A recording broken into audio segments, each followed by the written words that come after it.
It's Red Eye Radio. Gary McNamara and Eric Harley talk about everything from politics to social issues and news of the day. Whether you're up late or you're just starting your day, welcome to the show. From the Uniden America Studios, this is Red Eye Radio. Hello and welcome. He is Gary McNamara. I'm Eric Harley. My fellow Americans, the state of Red Eye Radio is sound. Well, mainly because it's Friday. Gary, how are you? I'm doing well. Yeah. So interesting evening as always. Mm-hmm. One of the things that I love, what I like is since I've been doing this show, I really don't get to see, for example, the State of the Union address because I sleep. Mm-hmm. So I got up. You don't get to see it live. Yeah, I don't get to see it live, right? So I watched it. I watched it afterwards, and so what I get to see, what I get first to see is how social media covers it. You know, what are the highlights? Yeah, right. You know, what are the highlights, of it before I watch it? Mm-hmm. And I like that because when you see something pounded on social media, things are different. I remember, I always go back to the Clinton State of the Union address. And I don't know exactly what year it was, but he just went on with, a list of that would have, let's put it this way. The country would have been insolvent if we would have done all those things 30 years ago. It was basically a list. I'm going to give you this. I'm going to give you that. I'm going to give you this. I'm going to give you that. I'm going to give you this. I'm going to give you that. Right. Then you have the response from the Republican. You had the networks covering it. The internet wasn't around. Right. So that was the end of it. Most people do not watch a State of the Union address. No. What is it normally? 40 to 50 million, I think it is. Will be interesting to see, how many he gets for this. But we're going to go over it all. But just an overall of what, before I watched it, what the sense I got from social media. And it was really this. There were two things. When the Gold Star father, by the way, there's reports they arrested him. Reports, I've gotten verified. Yeah, I saw where he was clearly being escorted out, but I hadn't seen that report. I haven't verified it yet, but we'll check to see whether that is true or not. I haven't seen. Let's put it this way: I haven't seen a news media that I trust yet that has covered that. Right. That has said that. But we'll have that for you because I saw that a bunch. But it wasn't a news organization that was saying it. But when that to me, when that came out, that's something that was covered on social media. And who is this person? Who is this person? Who is this person? His son died, one of the 13 that died in Afghanistan. You can't win that. Yeah. You cannot. As a Democrat or as you can't. Biden can't win that. And the reason that I say that that's important is Biden's lowest numbers was post Afghanistan. Yeah, those are his lowest numbers. Where that's what they were going down, but that's what led to his lowest numbers, even lower than they are right now, for a period of time. So that was bad. The other one was this here. I want to play this here. This is on illegal immigration. These are the things that went viral and this went viral. Here we go.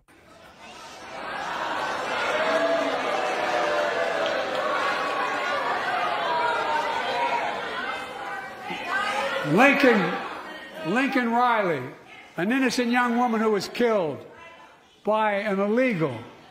That's right. But how many of thousands of people being killed by illegals? Right there. And it wasn't, everybody was focused on the fact that he said Laken Riley instead of Laken Riley. Now, getting the name wrong is huge.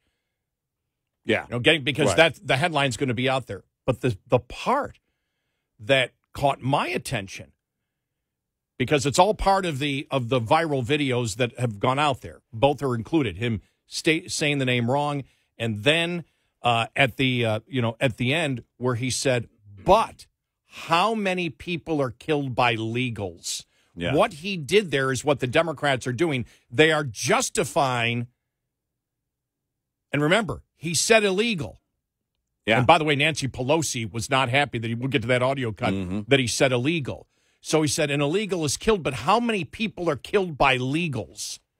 Which is saying that it's okay to keep the border open if an American gets killed by an illegal because legal citizens of the United States also commit murder. That is the worst argument you could ever make. As we have stated before, that's like if you're in your own home and you've got an apartment, whatever, and you've got a couple of roommates, and those roommates are ripping you off, and you keep your door open.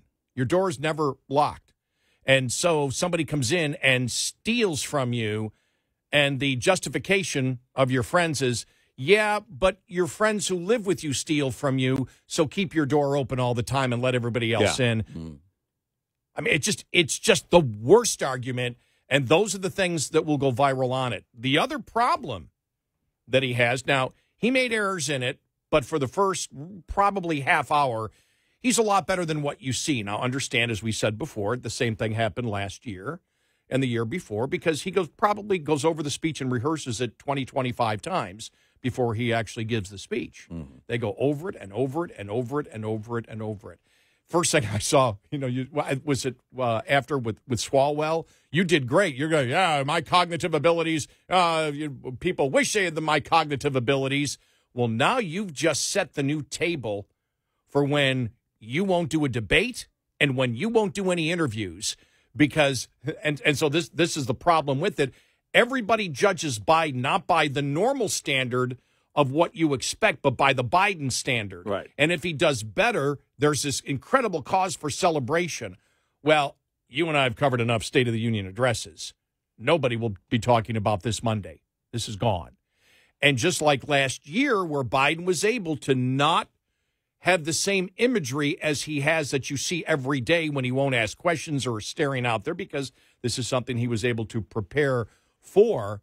Now it'll be amped up by the opposition. Well, you say he's great. Why won't he do press conferences? Why does it only take, and you're going to see the White House press corps, why won't he answer our questions? Why won't he do it? Because the problem is with somebody who is losing their cognitive abilities is they can't think ad lib. They can't think on the run. And that's going to be a problem. And Right. you saw it over, Right. over the last 36 hours. The Biden surrogates, well, he really doesn't need to debate. He really doesn't need to debate. So that actually works against him. Now, he got worse as the speech went along. Mm-hmm. Yeah. And so we noticed that. But he did make, I'm going to guess, how many mistakes would you say he made during it? I would say probably 15. Yeah, you mean, okay. Flubs? We have to, flubs, mistakes. I think there was more, actually. Yeah. I'm not talking about the lies. Right. Yeah, see, that's what you knew where I was going. Right. I'm not talking about the lies. We have to define mistake. Right. I'm not talking about the lies. I'm talking about when he seemed to have, minor things that people notice. Well, and I went back and I was watching it. I wanted to watch the first 20 minutes again. By the way, I want to stop you right there. What? So everybody knows, I've got a ton of emails. I'm not going to watch, you guys watch.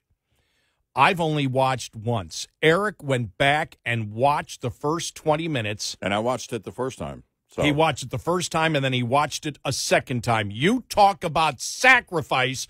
All of our listeners better appreciate this sacrifice from Eric. He went back and listened to Biden a second time. You guys at Newsbusters, come on, you're amateurs. And watching by the way, liberal media every day. You think that's hard? The whole show I'm going to talk like this. That's and right. I'm just going to talk at this level. And you better dog pony listen.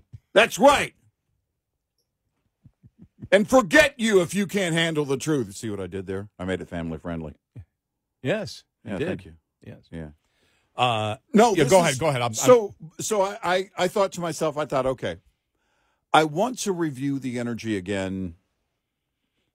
And so I was watching the first 20 minutes because I'm really interested. You and I are interested in where there were lots of liberal media clips, by the way, where of course they don't include the flub, and they include a moment that looks like a highlight. And if you put those clips together, it looks like his energy is over the top great.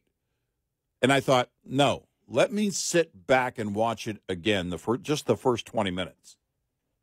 I was also looking at, the Speaker of the House and his body language. Like, dude, that's what I call discipline.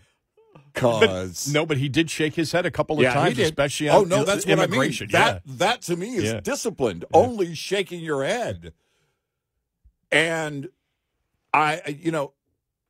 also I think it's possible, and I don't have the stats in front of me. I think it's possible that the vice president has lost a few pounds.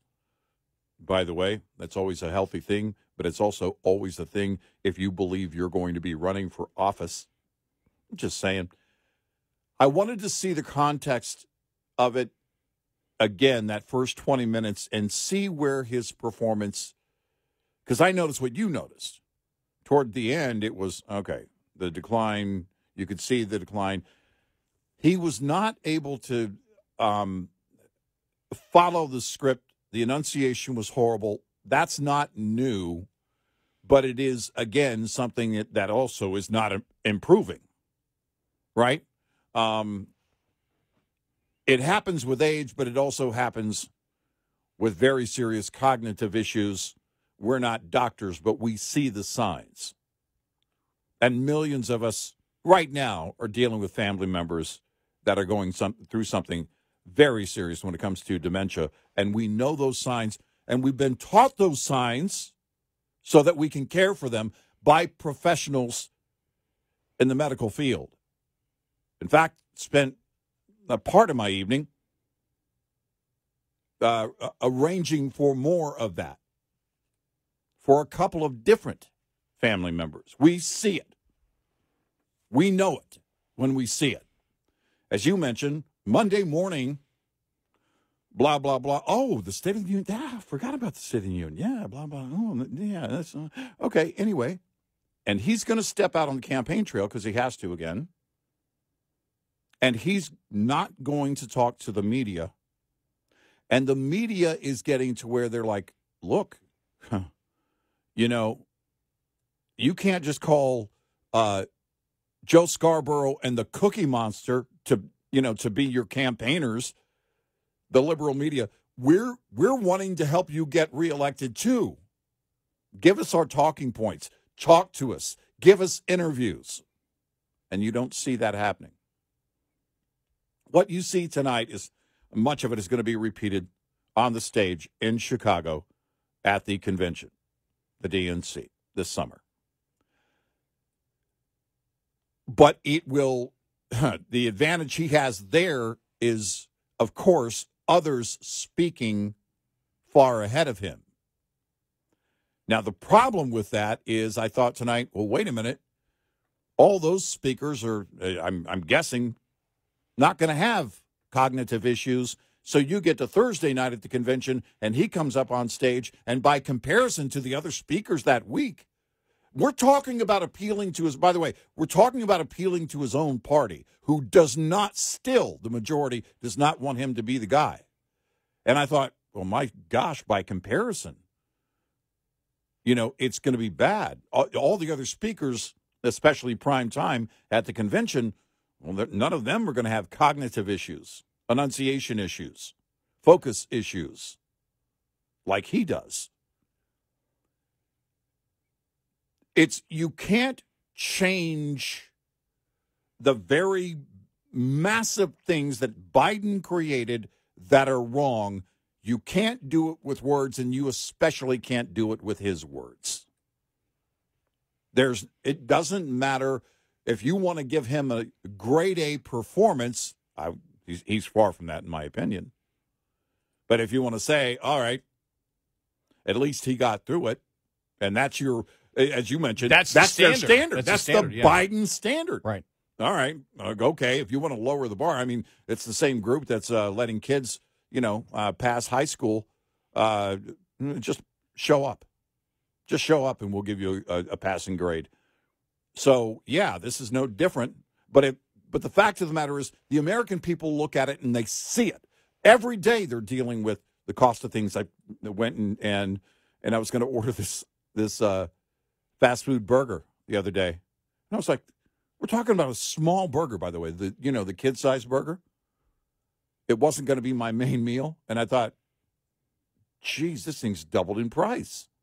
And I double-checked it, and nearly doubled in price. This is what families are dealing with, and they're not pulling through the drive-thru because, they're a little bit hungry between meals necessarily. They're trying to feed their family, and they're not able to do it. And this guy's telling them, hey, there's nothing wrong. Look at this record low unemployment. Inflation is coming down.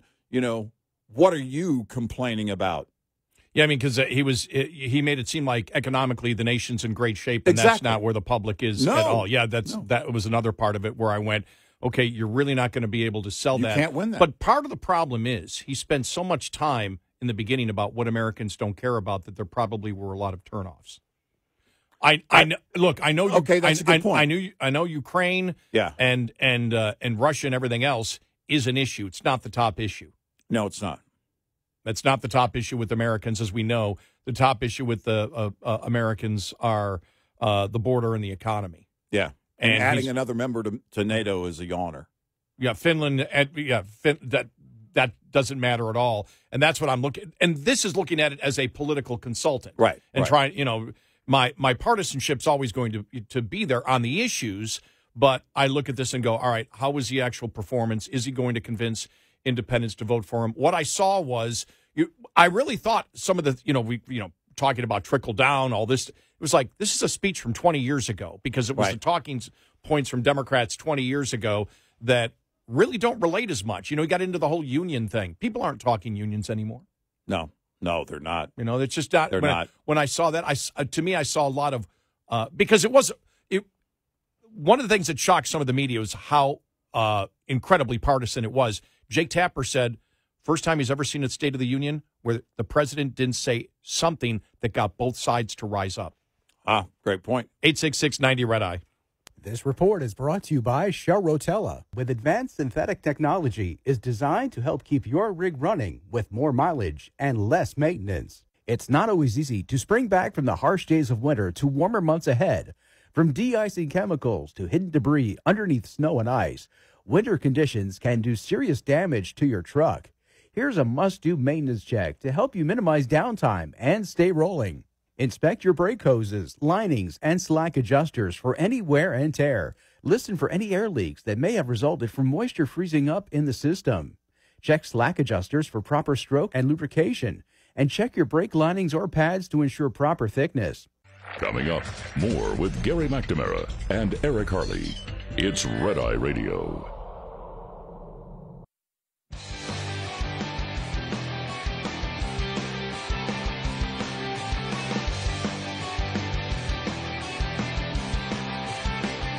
It's Red Eye Radio. He's Eric Harley, and I'm Gary McNamara. Welcome and good morning. Let me just, this is from some of CNN's analysts of the State of the Union address. First is CNN correspondent David Urban, and then David Axelrod, as we all know, Democrat operative, speak on it. But I love this because Urban calling it the get off my lawn speech. He seemed like Walt Kowalski. You talked about this earlier. He seemed like Walt Kowalski in Gran Torino screaming at kids, get off my lawn, like an old guy screaming at kids. My guess is that when he got into the heart of his agenda, the things that you ridicule about the cost of food and, price gouging and so on, I bet you that scored with a lot of people. I think that the populist economic agenda is a powerful, powerful thing for him. Look, there are parts of it. I'm not sure that the attacks all landed. We'll get to that coming up, because what he's saying is Biden talking about shrinkflation works in Biden's favor. That's the highlight from Axelrod?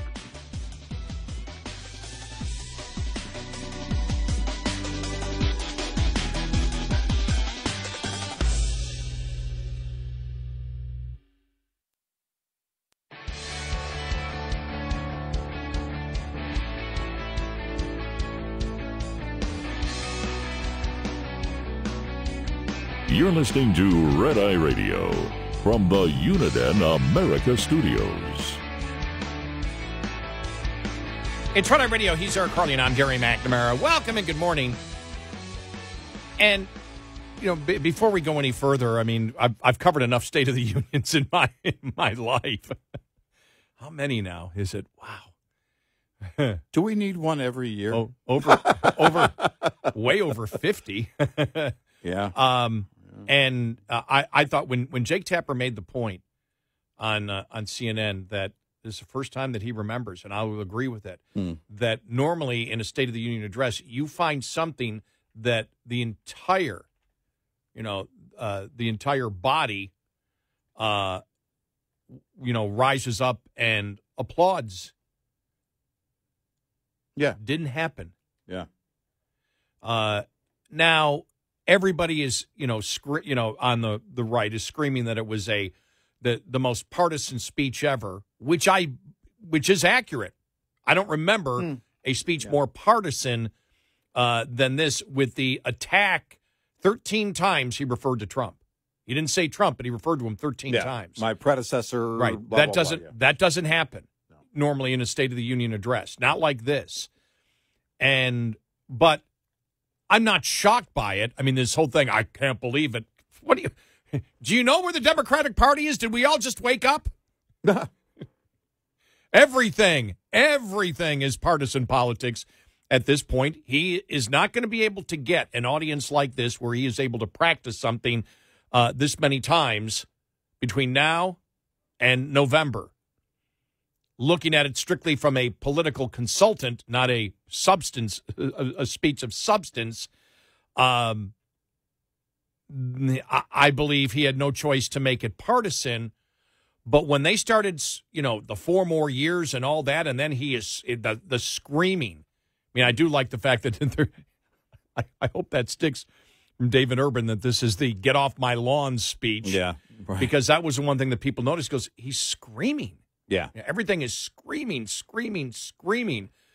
Well, and the dynamics of a good speech, the delivery of a good speech are important because what they do, the inflection, but also the tone and those certain crescendos during moments of passion and conviction.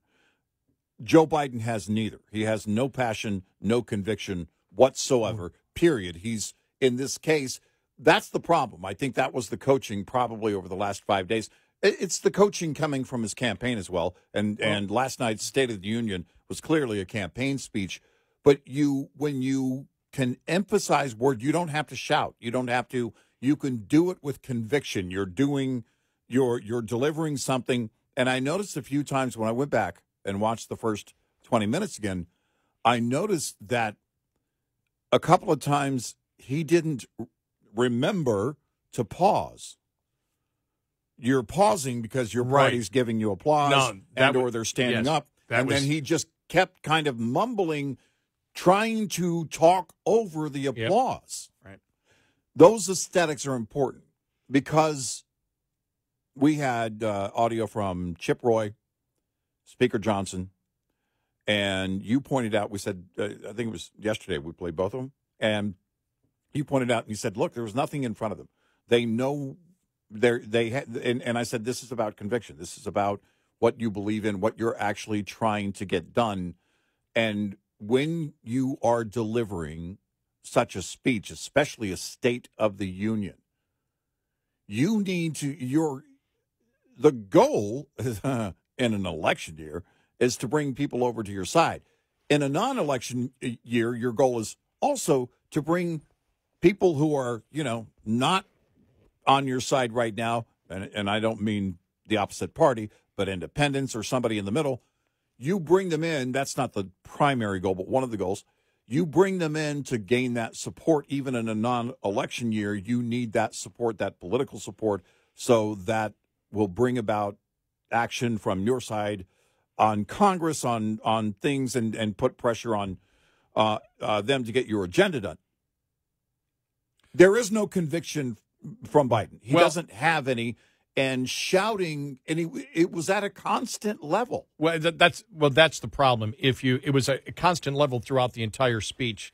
And that's a problem because if somebody is screaming at you all the time, you tend not to listen to them anymore. Right. But if there's up and down, there's serious there's serious moments, there's quiet moments, there's respectful moments. It's the ebb and flow of a speech that he didn't have. But what I find interesting was when we played the audio cut just before the bottom of the hour, you had Obama senior advisor David Axelrod. Now, he's a guy that's been in politics for years.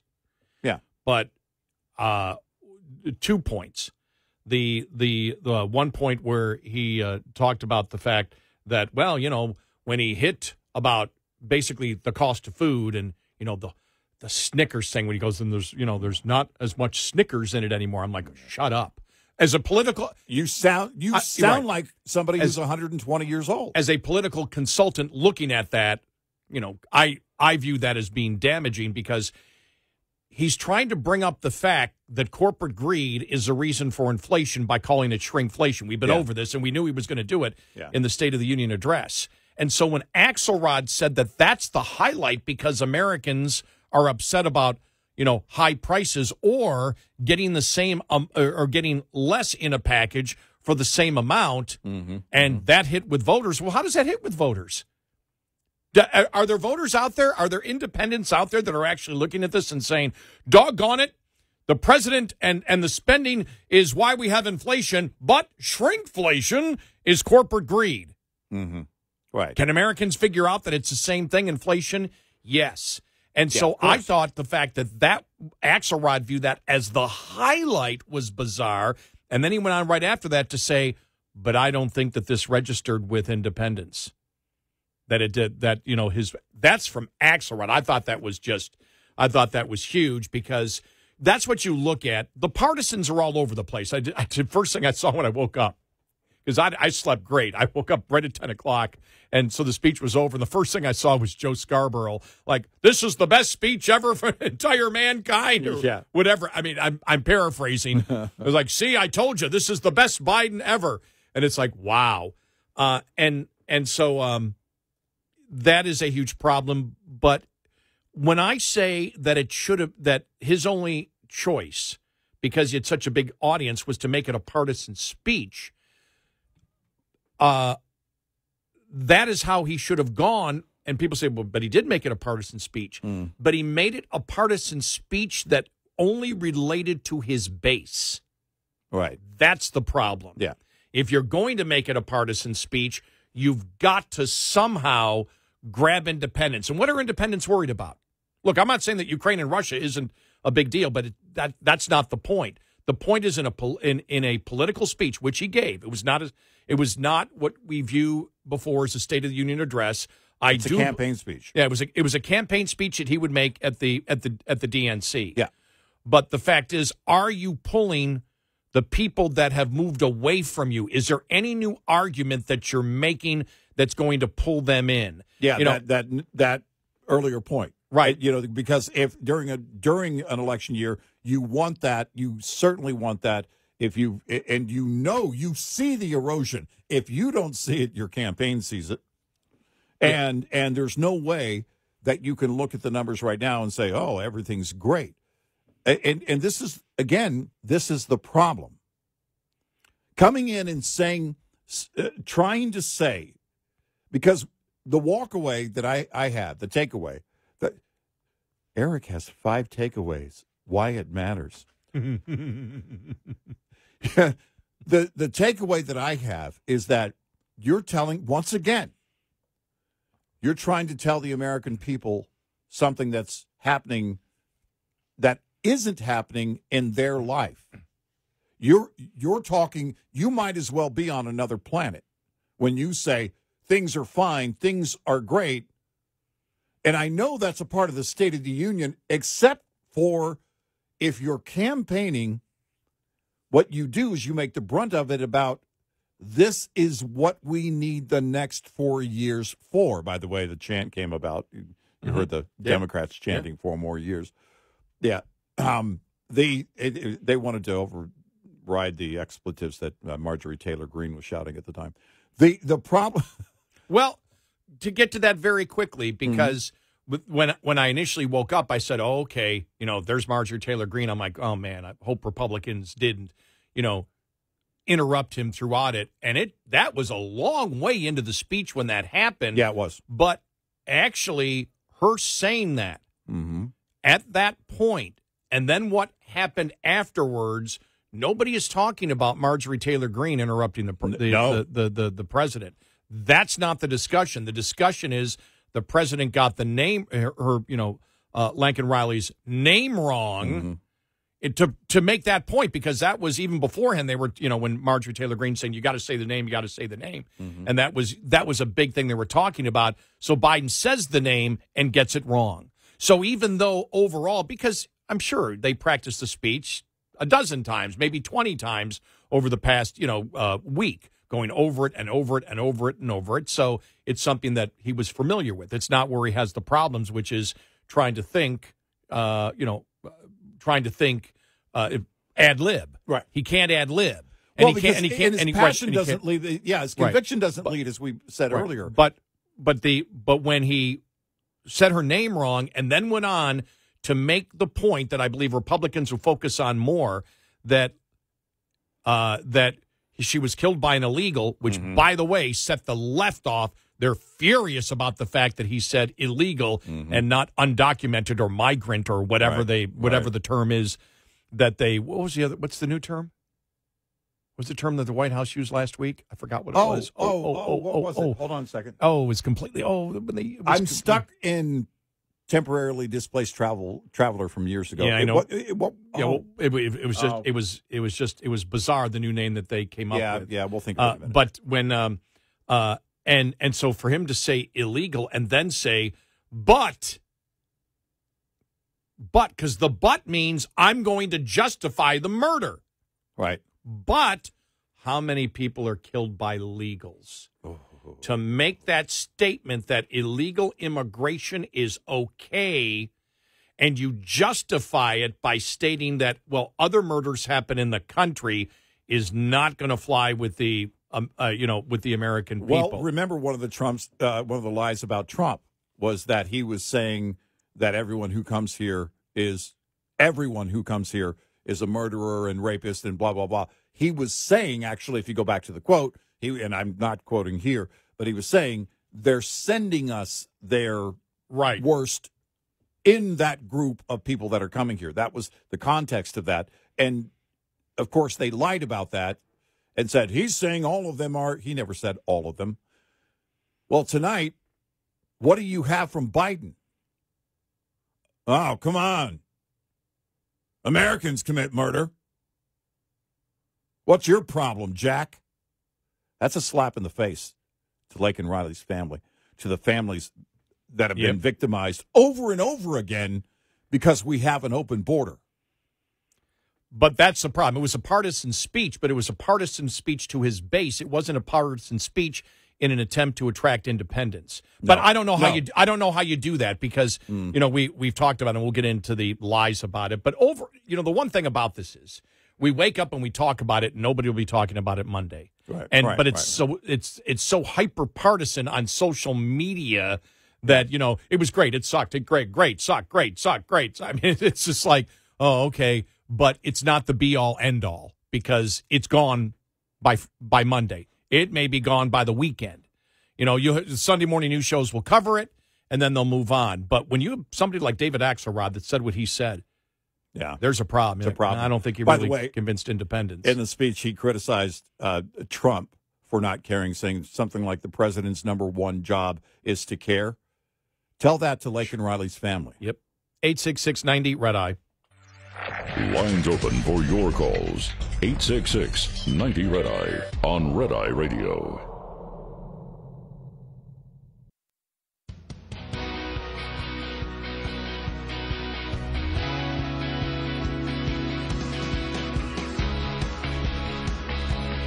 It's Red Eye Radio. He's Eric Harley, and I'm Gary McNamara. Just an update, because we had said earlier we'd seen reports that the Gold Star father, Steve Nakui, who was screaming at the president, his son died in Afghanistan. He was one of the 13. The Capitol Police updated he was arrested? Yes. In fact, they tell this, according to the Washington Examiner, the Capitol Hill police spokesperson said this to the Washington Examiner, and here's the quote. This is a routine charge on Capitol Hill. People who illegally demonstrate or disrupt Congress typically are released after they pay a $50 fine. So the misdemeanor charge is resolved without going to court. So that is confirmation, according to the Washington Examiner. They did not give the name of the spokesperson from the Capitol Hill Police, but that is a quote that they put in their story on this. So that tells me he was arrested by Capitol Hill Police. And Politico says that what he was screaming was Abbey Gate, where the 13 died. Yeah, right. Yeah. Yes. So.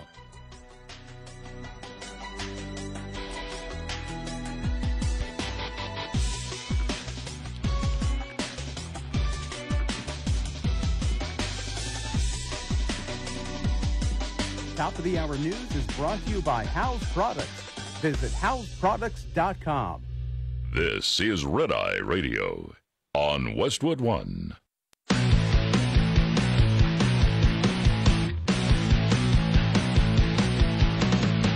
Now, it's Red Eye Radio. Gary McNamara and Eric Harley talk about everything from politics to social issues and news of the day. Whether you're up late or you're just starting your day, welcome to the show. From the Uniden America Studios, this is Red Eye Radio. All across the USA and around the planet, we are Red Eye Radio. Welcome and good morning. He is Eric Harley, and I'm Gary McNamara. Welcome to the show. How are you? Thank you for being here. By the way, another thing, too, that I noticed,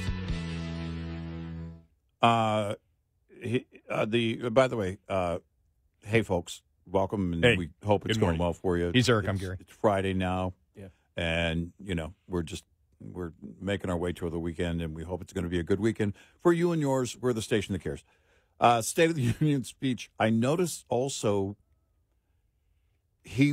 remember how I talked about when he was on the border, and I've watched this, a number of videos where he's walking, the president is walking, and the way that he deliberately lifts his feet and puts them down in a flat manner. Most of us walk heel to toe when we're walking. It's a very natural thing to do unless you have an injury or something like that. That's the way most people will walk.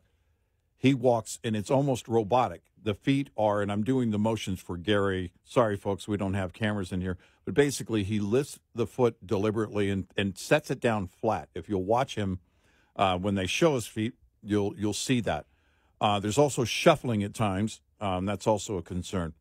But then I noticed tonight, and I don't know if he's being coached, but I think so.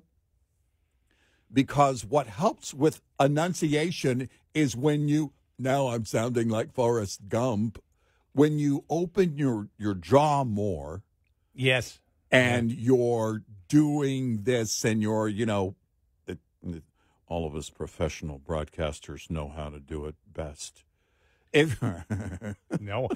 I'm still working on it after 40 years. Very quickly, here's my normal voice like this. Yeah. This is my normal voice. Yeah.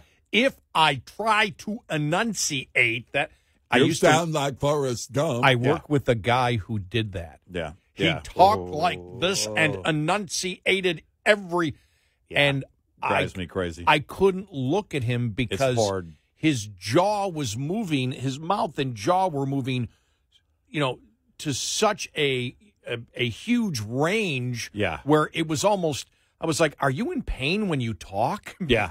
Well, and then watching, I know somebody, same thing, and then when they would go on the air, it was even more so, and it was kind of hard to watch. But watching the president several times, you could see where there was emotion in his jaw where he was clearly trying to open his jaw more, and that's an effort most commonly to make sure your enunciation is there. And that is not butter. I can't believe it's not butter. To steal from Dana Carvey.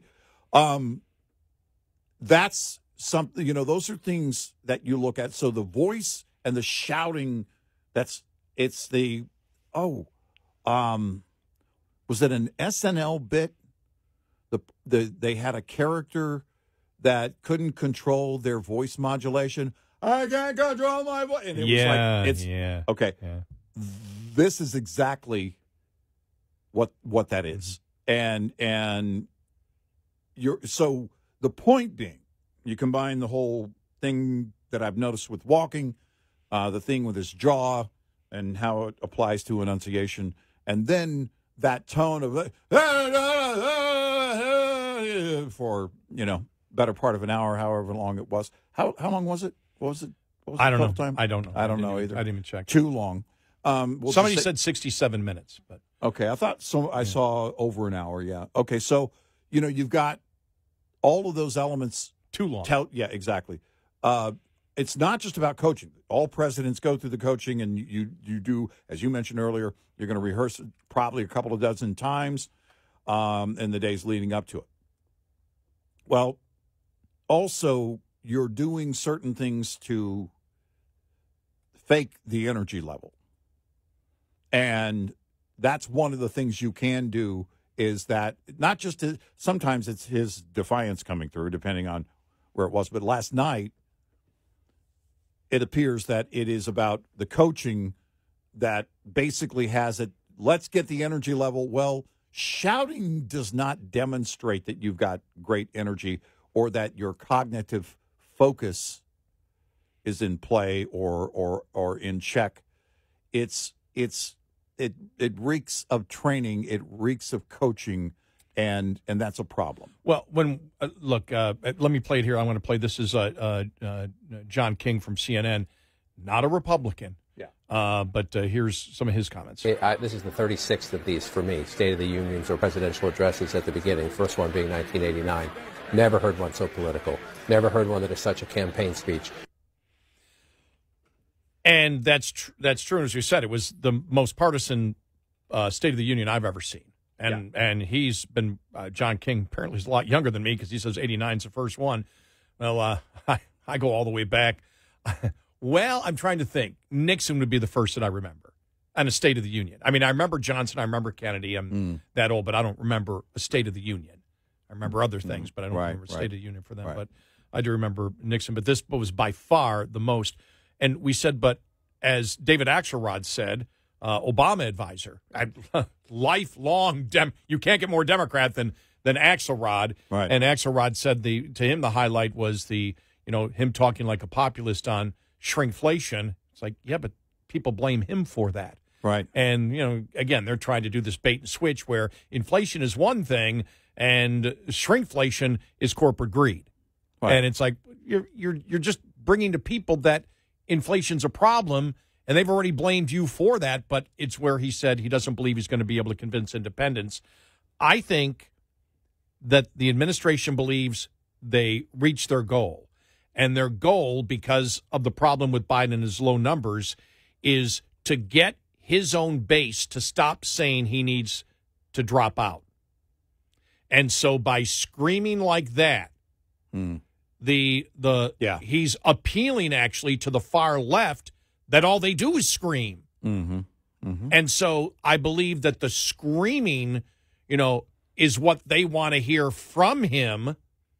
And so the screaming is actually what his administration wanted, that was something, because your choice is the creepy Biden or the screaming Biden. There isn't a Biden that's going to do, as you do normally in a speech, you would sit there and say, it is really great to be here. And now let me tell you about this, but then let me tell you about this over here. And this is very serious. And we grieve for, all the soldiers that, but the economy is doing great and we should celebrate it because of this, this, and this. And we're going to do it. It's ebbs and flows. Mm-hmm. But the screaming is all they wanted to hear, because you're talking about the far left that doesn't believe he can do it, and the base of the Democratic Party that doesn't do it. So all they cared about was the energy. They didn't care about anything else, because their goal was not to convince independents to vote for them. It was simply to solidify the base to stop saying that Biden has to be replaced by someone else. Right. No, I think that's a great point, because quite often, and especially with a defiant Biden and certainly his campaign is on board. They want the far left to quit. You know, they need to temper all of that. The response is quite often, well, if I'm louder than they are, then they'll just stop. I mean, that's what the left is all about. It's like dealing with children. You know, the one in the grocery store, that's really, really loud. Because the child believes if I just scream louder, I'll get my way. And so do Democrats. So does this president. And then Israel. Wow. Yeah.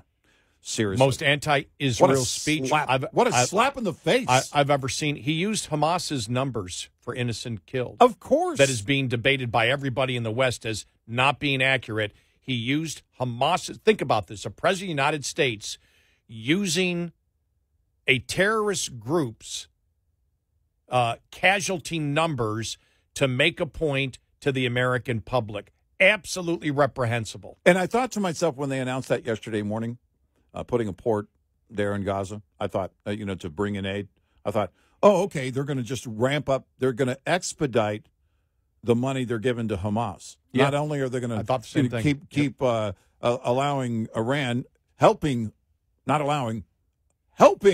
Iran fund Hamas, they're just going to also, any other money and aid. This, to be clear, this goes to Hamas. They control all of this. As you mentioned, they control the propaganda. They control everything. This will help them attack Israel again. And this president not only doesn't care, he's going to help them, and he is helping them do it. That's reprehensible. There is no way to debate what I just said.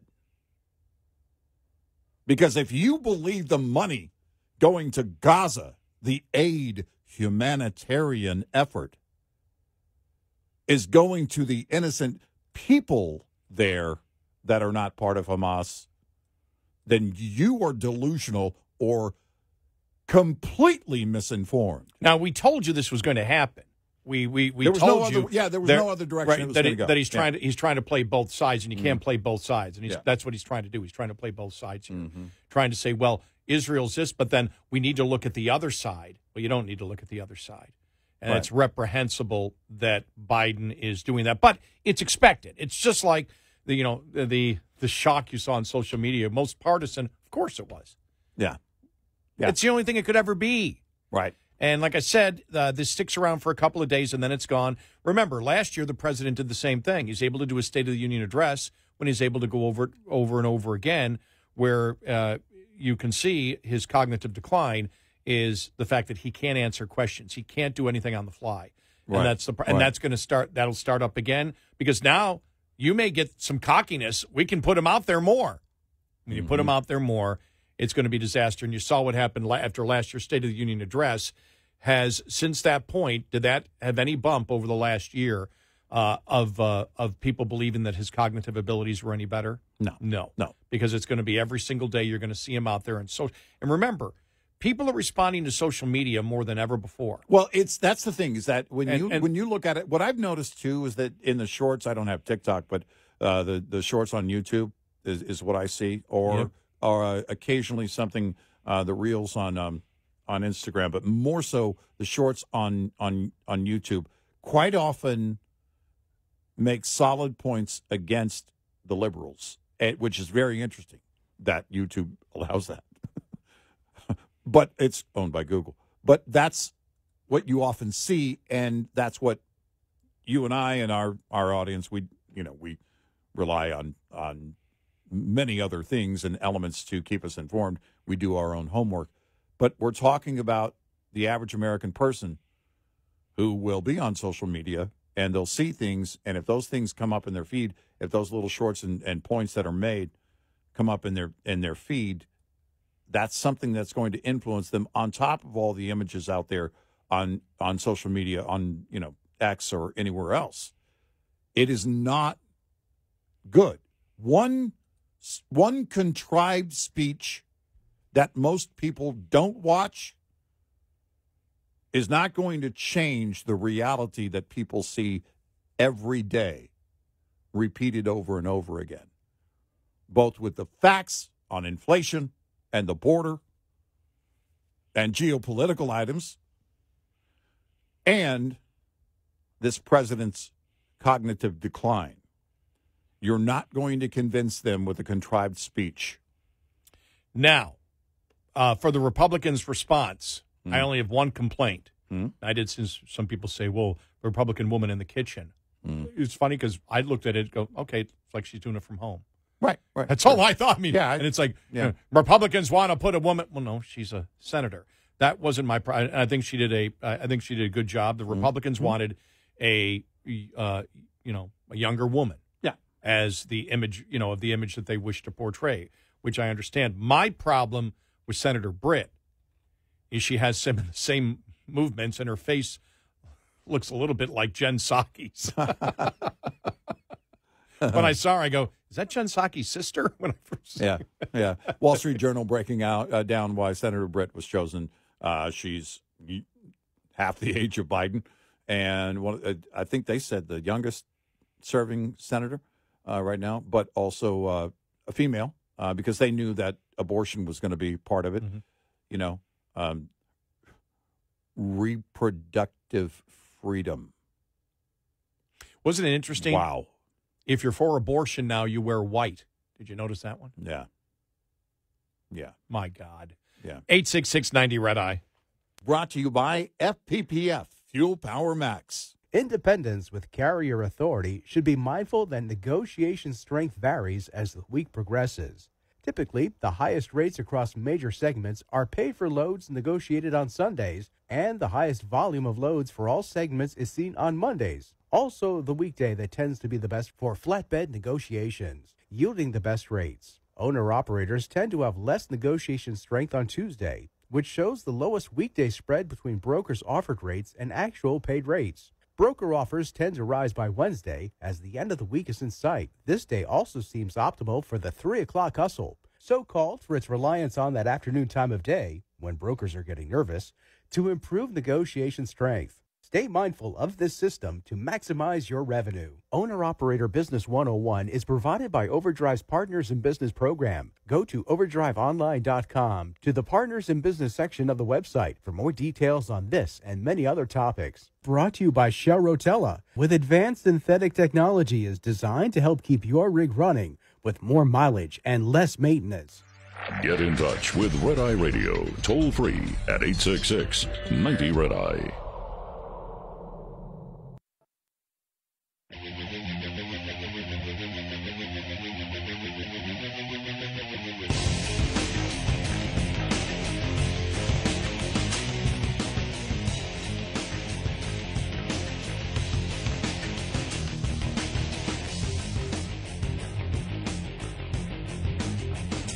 It's Red Eye Radio. He's Eric Harley, and I'm Gary McNamara. Welcome and good morning. We're just talking about the response from Katie Britt that a lot of you see a lot of Republicans saying it could have been stronger. I was reading you one saying it should have been J.D. Vance or whatever. Yeah. Look, I know why the Republicans did it, and I have to take my own personal biases out of it because I have my own personal biases. And when I heard Katie Britt, talk, she's young. She sounds young.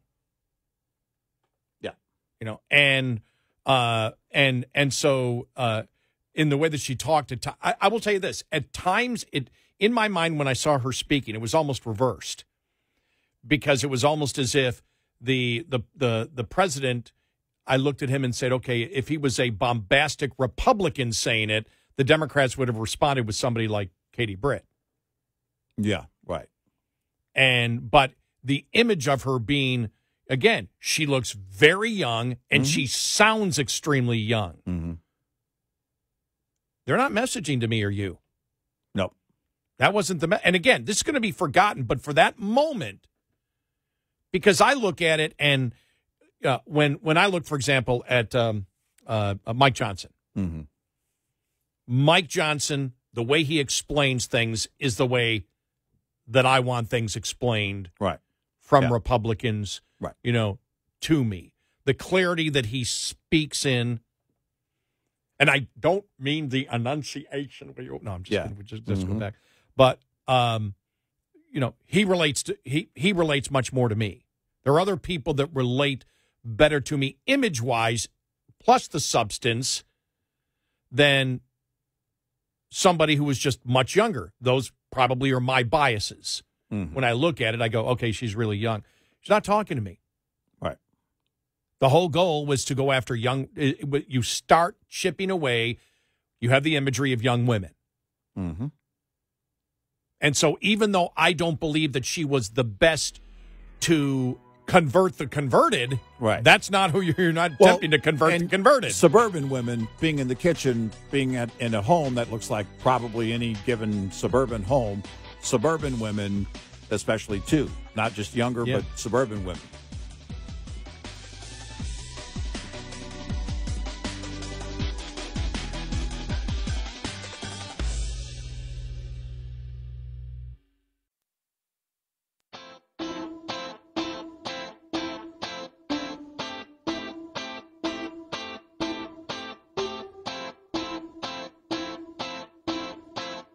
$866-90 Red Eye. Now's your chance to be the caller. Red Eye Radio. And he is Eric Harley, and I'm Gary McNamara. Good morning. So yeah, I've covered so many State of the Union addresses. The only real difference is the State of the Union addresses that I covered in the 80s and the 90s, and there was no internet afterwards. I mean, the fact checking that happens, and understand that, and we don't get it much anymore, because I think people understand that when you see how the mainstream media covers the issues and where the public stands, they're not convincing the public. Right. And so the internet matters more than it ever has before. We stated this even in 2016, 2020, and we had a lot of our listeners disagree with us. We said, but you don't understand. See, that's the one thing good about me being old. Yeah. I remember the way that it was. And you only had 3 networks, and you had the major newspapers that were all liberal. Hey, you left something out. You had the Pony Express. Now, they may not have been overtly, that maybe not political activists sounding in their rhetoric, but they were still, as Walter Cronkite even admitted, he was left. Yeah. And that's what they promoted. They just did it in a more subtle way, because there was really no opposition. Nothing existed. Talk radio didn't exist, really. Talk radio in a mass form did not exist till the 90s. Conservative talk radio. It was started, in the late, the late 80s. But the fact is, it didn't become mainstream until really the 90s.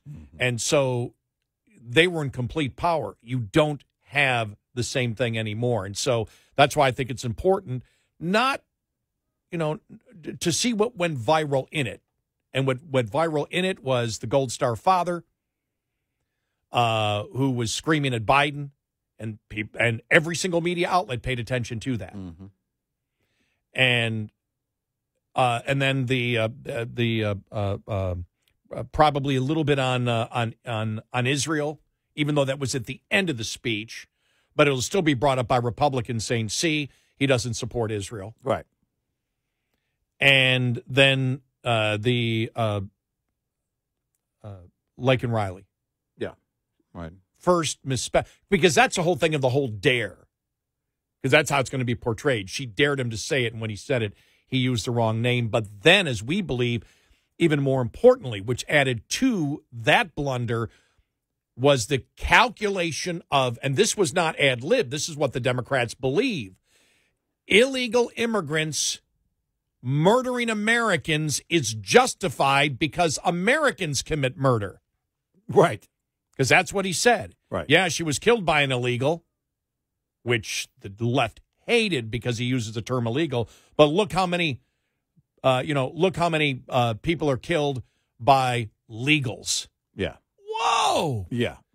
I mean, and they're going with that. That's going to be the campaign. That's what you're going to do to justify illegal immigration in this country? Well, you got to be kidding me. They haven't done it side by side in the same sentence, but think about it.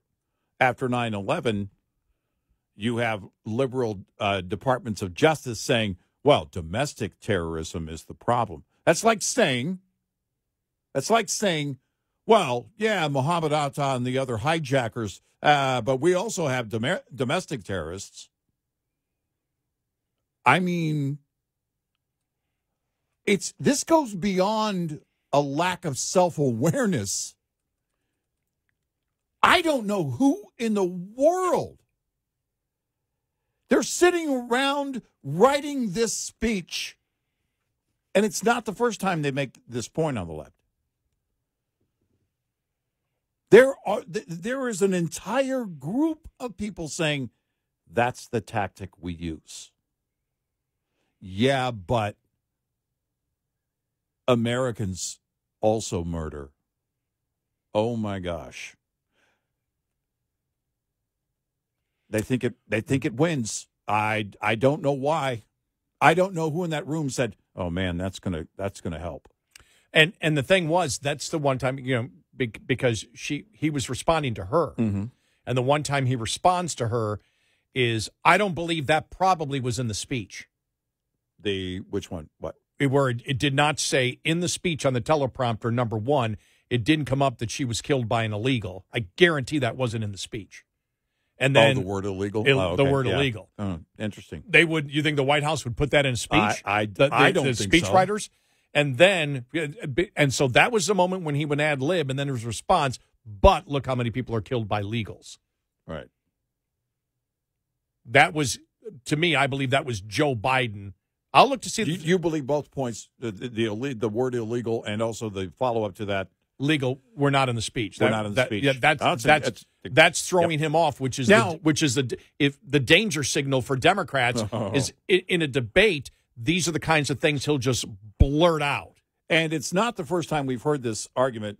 The left has made that in recent days. Yes. The same argument that, right. but, and we tore that apart then.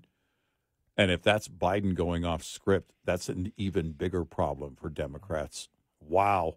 Because the one time he went off script, because he was pretty disciplined, but one of the few times he went off script, and because of the heckling. And it was boom. So he gets off his game just once,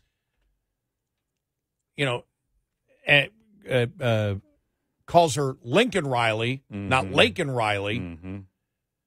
And then even to the left uses the word illegal and then comes and says the justification is, but look how many are killed by legals. Yeah. Whoa.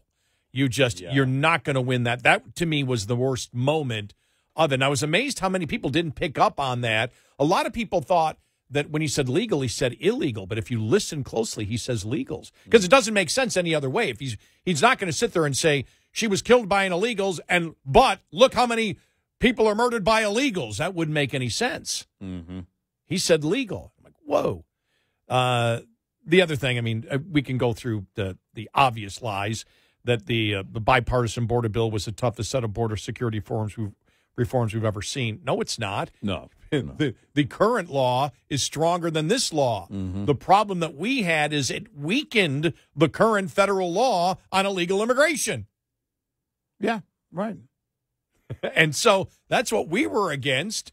And it opened up, and there was nothing in there that would hold the president, to actually do the things that were in the bill. And that's another huge problem.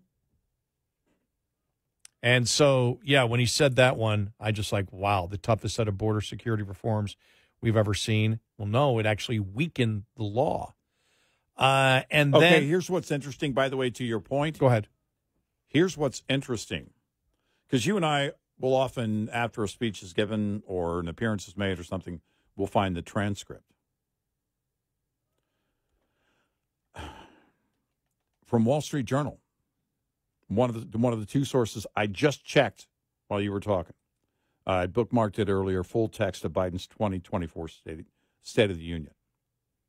It didn't say transcript, it said text. I searched it for the word illegal, and it comes up 0. Yeah. USA Today,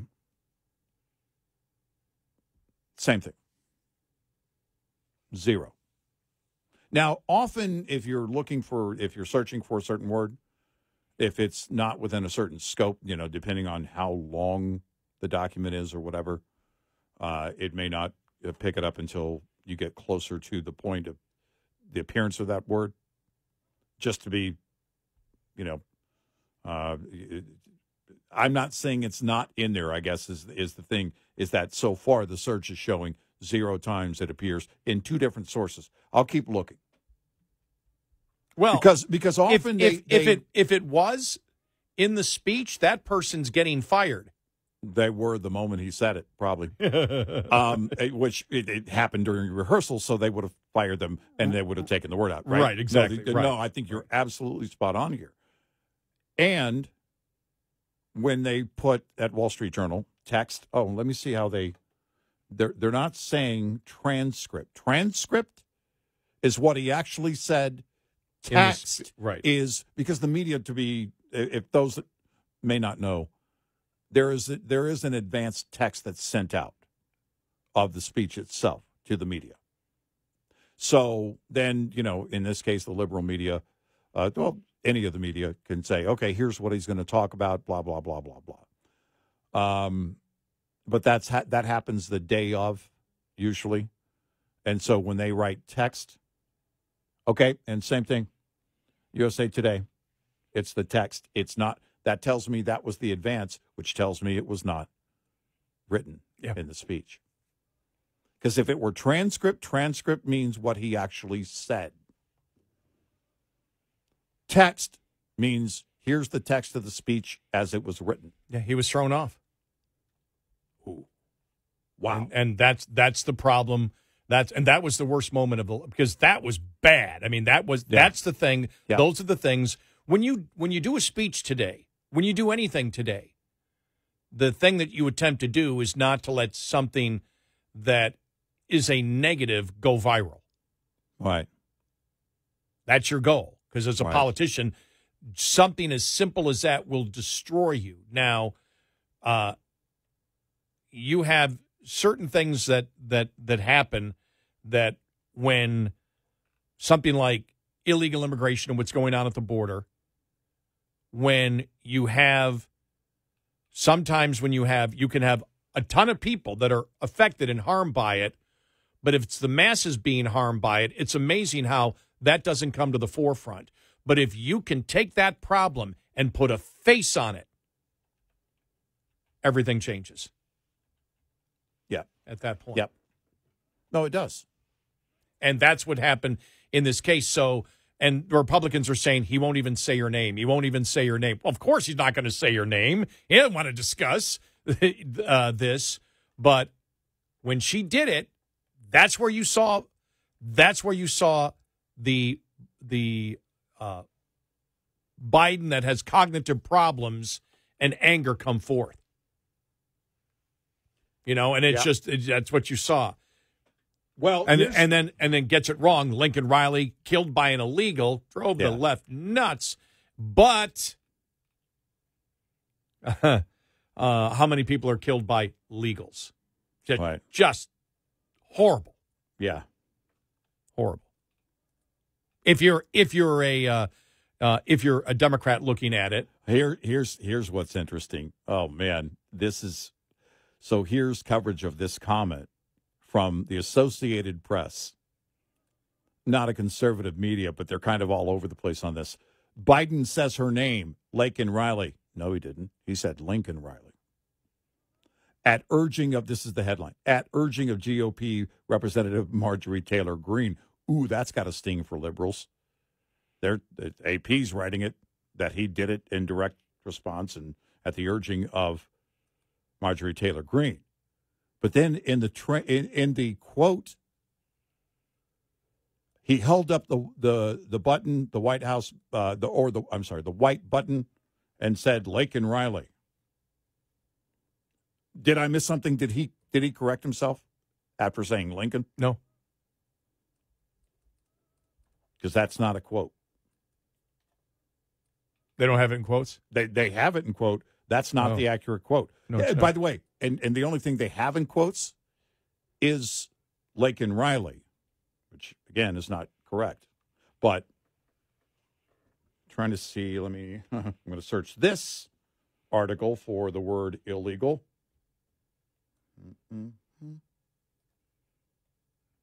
But the other thing, some of the obvious lies is when he said he taught Second Amendment for 12 years. He's never taught a class. Yeah. See that one? I've taught the Second Amendment for 12 years. I know the Second Amendment. I taught the Second Amendment for 12 years. I was like, I taught conceal and carry in Texas. You might as well have thrown that in. Shut up. No, you didn't. I was an instructor in Texas for concealed carry before it was open carry, when you had to get a license. What you should teach is the Fifth Amendment, and you should teach that to your son, Hunter. Well, that's the other thing, too, when he starts talking about the rich paying their fair share in taxes. Mm-hmm. That was the other thing. What about Hunter? What about Hunter? But those things are effectively used. You're talking about it, yet your son didn't pay his taxes. Yeah, right. Your son evaded taxes, the IRS. Right. I mean, that's all the bad stuff when you sit there. And so, like I said, nobody's going to remember this by the time we get to next week. 866-90 Red Eye. We'll be right back with more Red Eye Radio with Eric Harley and Gary McNamara.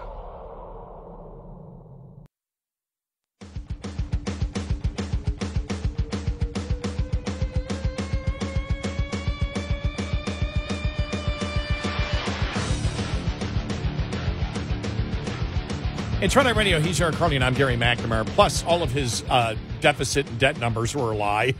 Yeah. I mean, right. That was just a joke. But other than that, it was a lot of just, really, to me, it was Democrat talking points from 20 years ago, which I found odd. Well, I don't think it's any coincidence that you had the Joe Scarborough event, Scarborough Gate.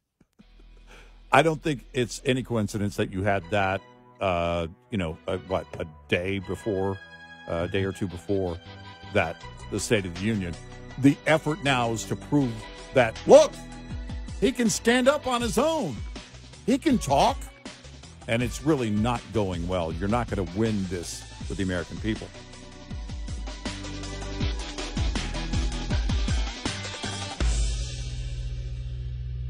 This is Red Eye Radio on Westwood One.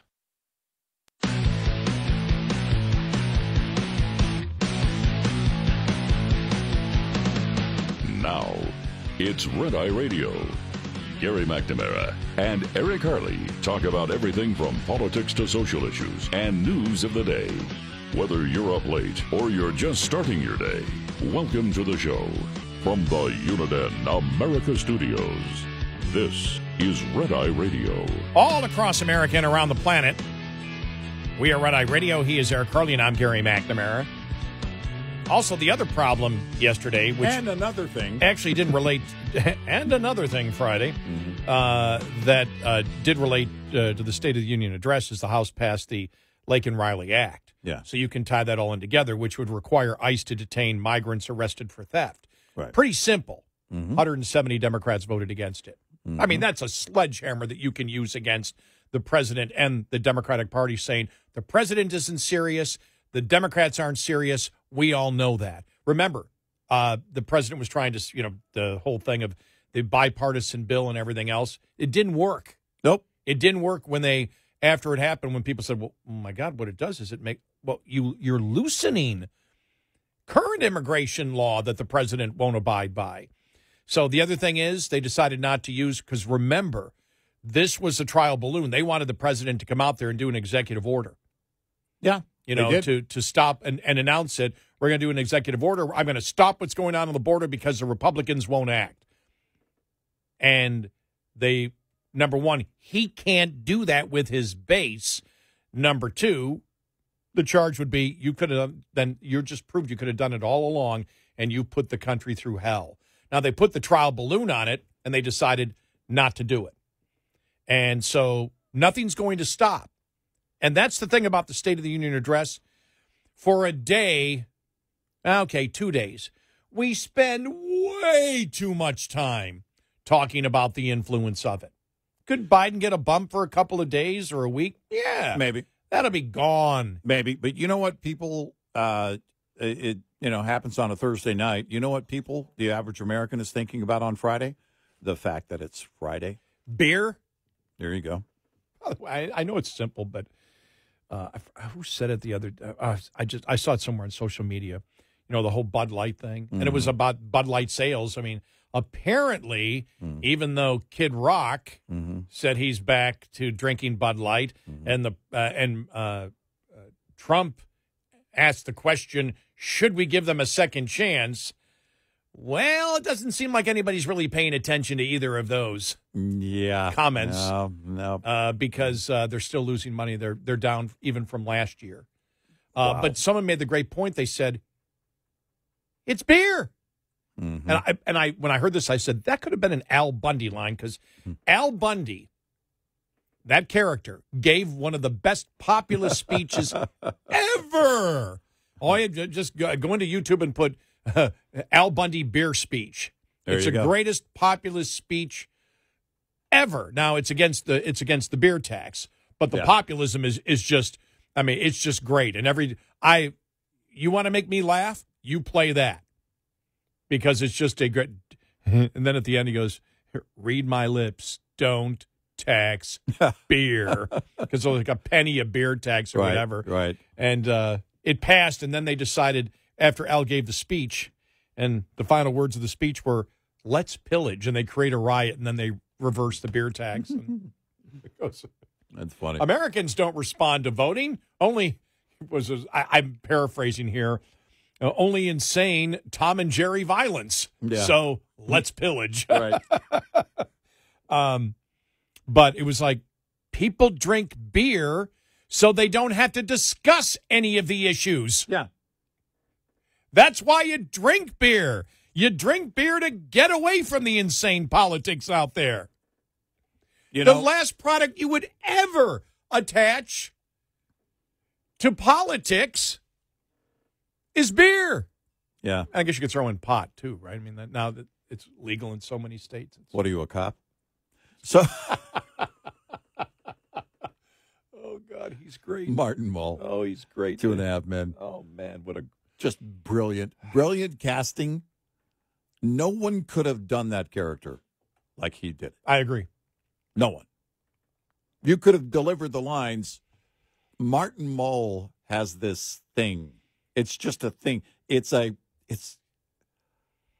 don't know how to describe it. It's just it's a Martin Mull thing. He's got a thing when he delivers a line, and it's a smarminess, it's a confidence thing, and he just delivers.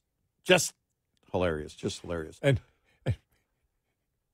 I still, whenever Charlie walks into the pharmacy and he's drinking the cough syrup, like it's a flask, right? With the like it's a flask, basically. But it's a cough syrup with the coating, the prescription, right? Oh my gosh! But when my favorite, I mean, of all time with him was when Charlie couldn't get to sleep. Yeah. And so he walks in and goes, I need something. I can't get to sleep. I need something. He goes, well, you don't need this kind of medicine. You need something more organic.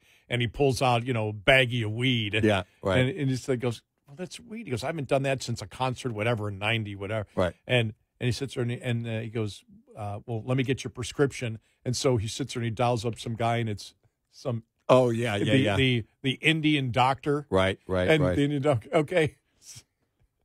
Right. Cough. He goes, that's not good. And then he faxes him the prescription. Right. And as he's sitting there, all of a sudden his other phone rings. He goes, could you hang on 1 second? This is the guy, the doctor from India. He goes, good afternoon, DirecTV. Working 2 jobs at once. Oh, my gosh, that's the funniest. Gosh, that's funny. That was so funny. And then that was the one where ZZ Top had the cameo. Oh, because he was so high, he kept seeing his old girlfriends and ZZ Top in the living room. Right. Oh, my gosh. Oh, but Martin was just great in that one. But, yeah, so that's the problem that they have. I mean, the Laken Riley Act, that was all over the place yesterday. Yeah. Can you believe the Democrats won't vote to detain illegal immigrants that are charged with stealing? Well, and it's like you're not going to win that with the American public. Oh my gosh! It's and now, the comment. Look how many legals commit murder. Yeah. Oh. This is. We've been saying this for a while now. Hunter Biden's a liability on Joe Biden, but the biggest liability on Joe Biden is Joe Biden. And this is going.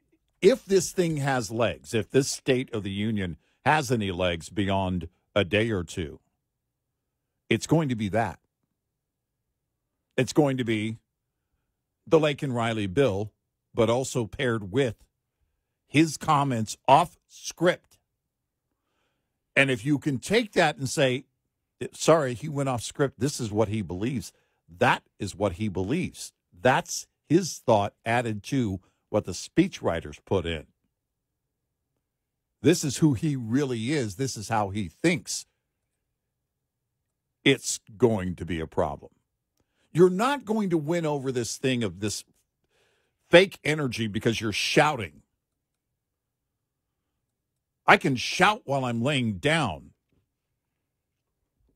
Any speech is not going to turn around.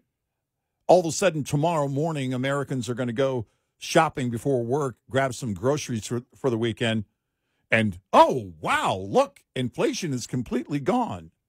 Look around their neighborhoods, look around their state, and go, oh, look, the border is secure. Words don't change reality. Who said? Oh, I got to find the audio cut. Gosh, there was so much news yesterday. Somebody they made the case. In inflation is down, but shrinkflation is up. And I went, oh my God, you've got to be kidding me. I guess that would be the natural progression for them to do, right? Right. Yeah. Inflation is down and shrinkflation is up because of the corporate greed. Right. It's like, wow. Well, it's how long before we start seeing actual economic numbers? The Biden graph on shrinkflation. It was at a 6.2 last month, and now it's at a.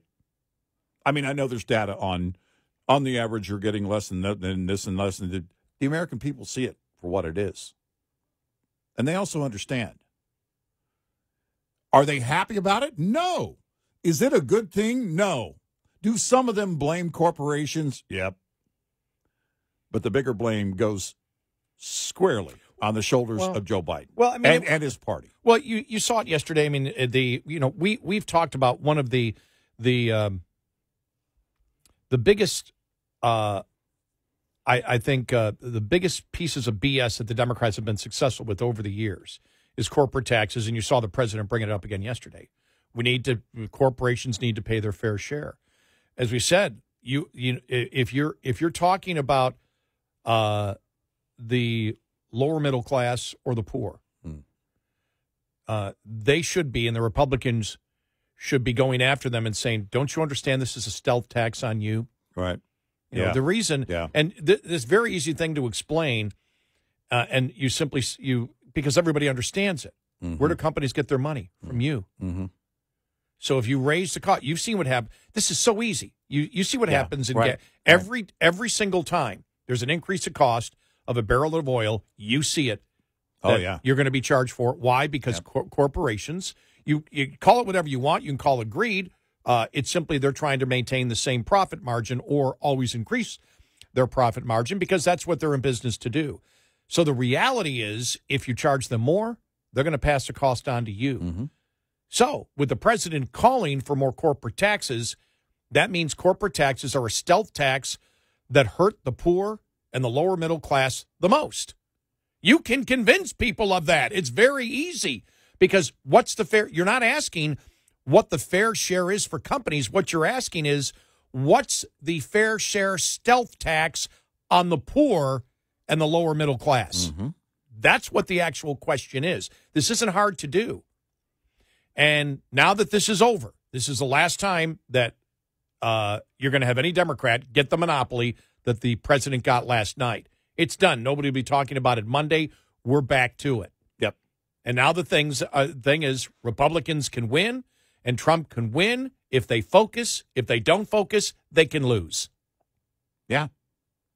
No, it's that simple. And all of them have to realize you're not going after the base now. You're now going after independents. And again, I looked at Senator Britt yesterday. Look, it wasn't the greatest response. Nobody cares. Nobody watched it. It's gone. in a couple of days. I understand why they did it, but the screaming out there to bring on, we need somebody like Matt Gaetz, or we need somebody. No, you're not you don't need to get the base to vote for Republicans or vote for Trump. You need independents, and you need to also go after, because Trump, more than the Republican Party has been successful at it, go after disenfranchised Democrats. Yeah, because if your point is, you need to get one of the bulldogs from the right over there, and as you make the point, you're not trying to get your base on.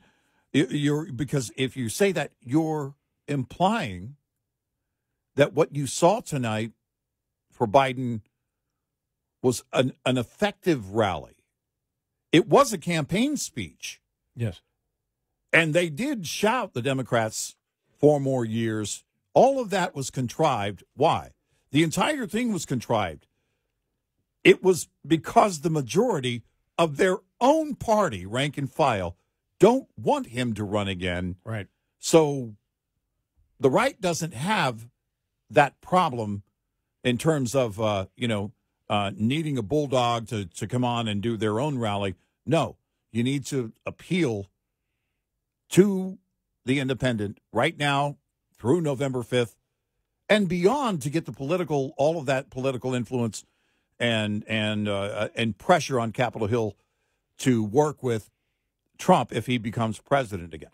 All those things are critically important, because he's probably only going to have 2 years to get it done. And when they talk about it being the most partisan speech, again, my first thought that went through my head after I watched it was, okay, it's not even a partisan to try to get the independents to come aboard by lying to them. Mm-hmm. The border is secure, the economy is doing great, all that. It was simply scream, which shows energy. Don't make as many mistakes in the first 20 minutes as you will later on, because as it went on, he got worse and worse and worse. Mm-hmm. But you do this, and then Democrats will be out there screaming the next week, saying, we don't need anybody to replace Biden. He is the strongest candidate out there, and that will shut down for a while. This speech was a campaign speech from his campaign. By the way, it might have violated the Hatch Act. That just came into my mind. The White House putting this together as a campaign speech, does that violate the Hatch Act? Uh-huh. Because this was, without question, a campaign speech to shore up his base, to stop saying we need somebody else in there. It wasn't even focused at independents. Right. That's how desperate. Understand, to me, that speech was a sign of desperation from the Democrats, not a sign of strength that they believe that they can sell their agenda to the independents and win again. We need Letitia James, the Attorney General of New York, to review the speech, because we believe he committed fraud and should be off the ballot in New York. Did you see? Look, I know my conservative friends are hopefully you're laughing. We're making a point like a liberal would make a point. Did you see her speaking before the firefighters? They booed her and they started saying Trump. Yeah. Wow. Yeah.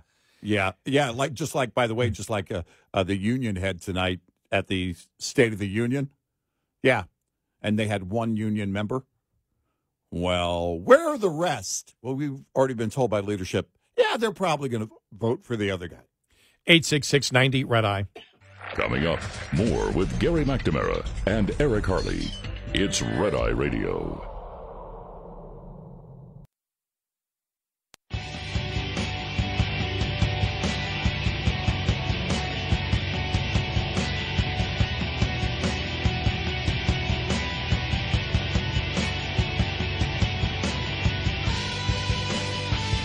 It's Red Eye Radio. He's Eric Harley, and I'm Gary McNamara.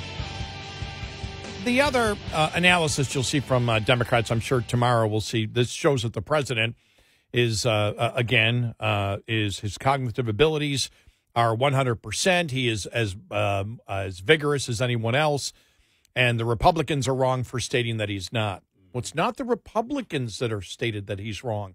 It's what the American public believes. Yep. It's sort of like the whole thing when we talked about DeSantis and, DeSantis, the Disney fighting with DeSantis. We're like, Disney wasn't fighting with DeSantis. They were fighting with the parents. Yep. And the same thing here. It's what the American people believe by the number of times that they have seen Biden. Now, again, as we've talked about this State of the Union address, like all of them, you practice it over and over and over and over again. Mm-hmm. Whenever he veered from it, as he did on illegal immigration, he killed himself.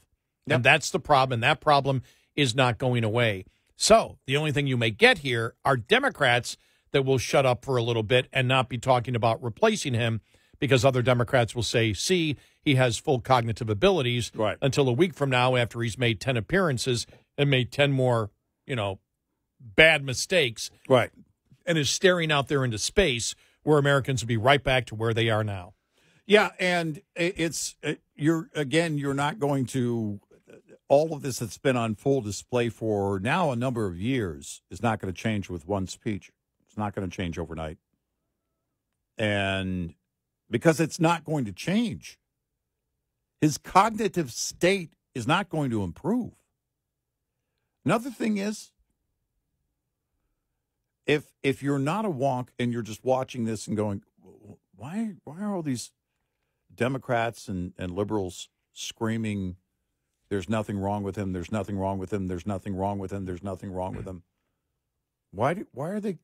Man, it sounds like they're working a little hard to make their point. And the point being is that when you see that they're focused on that, it tells you what? It's the thing they're worried the most about. Yeah, of course it is. And if you're not a wonk and you're looking at that going, man, they seem to be really worried about it. Really worried about it.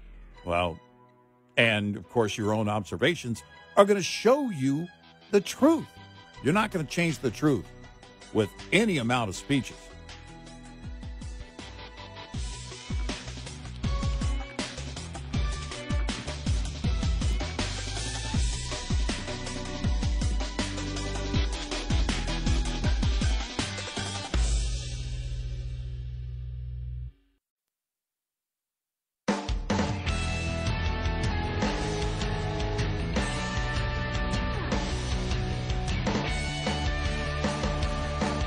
You're listening to Red Eye Radio from the Uniden America Studios. It's Red Eye Radio. He's Eric Harley, and I'm Gary McNamara. One of the thoughts that you and I had, and I don't think we expressed it on the air, was that for talking about that the country is in such a great comeback and in such great shape, he didn't seem happy about it. The president. No, yeah, and that's a great point. And I want to play this clip because Britt, you and I talked about it earlier, but then just was looking at some audio or some video. I was looking at some audio. Well, I guess you could look at audio. You see the little, things, the little meters go up and down. You can. But this is Britt Hume, some of his analysis last night with Brett Baer right after the speech. A couple of the congressmen saying you were on fire tonight. So when somebody said fire in the hole, he was forceful. Let's bring in Fox News chief political analyst Britt Hume. Britt, your thoughts? Well, I thought it was a good chance he would make a smoothly delivered, mistake-free, no blunders, no stumbling speech tonight. The theme of it, of course, was that the country's on a great comeback. For a speech about a comeback, he didn't seem very happy about it, did he? He seemed angry. There was plenty of stumbling and slurring of words and all the rest of it that we've come to associate with him and taken as a sign of his senility and his advancing age and the effect that it has on a person. So I don't think he got out from under that at all. And I'm not sure that a person sitting at home tonight looking at the guy would think he was anything other than an angry old man. Now, if you're a partisan Democrat and you love all the programmatic stuff he talked about, that was fine. And I guess if you didn't, Democrats were worried about him, and I guess they're glad to see him up there showing some energy. But I'm not sure it was the kind of energy the public would want to see at a time like this in this country with people worried about so many things. You see him exchanging with Senator Pat Leahy from Vermont, former senator there. So, Britt, did you think that he hit the points he needed to hit tonight? We're talking about how it was delivered, but did he hit? There wasn't a lot of unity. There was a lot of back and forth. Obviously, Democrats ate it all up. Well, these State of the Union addresses are often criticized for being too much of a laundry list of accomplishments, and particularly a laundry list of programs that and moves that you're going to make and so on. Well, he hit about everything you could hit. I mean, he went on and on and on. Now, I recognize that an hour and 8 minutes, it doesn't come anywhere near being the longest speech ever, but it may just have seemed that way. But it was very programmatic throughout most of it, and I'm sure that, if you look at different interest groups, everybody will find that in some way or another their issue was discussed. I don't think that. I still don't think that was the main thing tonight. I think the main thing tonight was how he personally came across at a time when people are worried about a whole range of issues and worried specifically and particularly about him and whether he is ready to go for another term. And when they've seen him seem so halting and stumbling and indeed so very elderly that so many of them say that he's not ready to go another 4 years. What's interesting is. Jake Tapper was saying the same thing. This isn't the guy. Mm-hmm. This isn't the Joe Biden. And the thing is, you live in the bubble of today. You're used to the mistakes he made in the last couple of weeks, which have been horrible.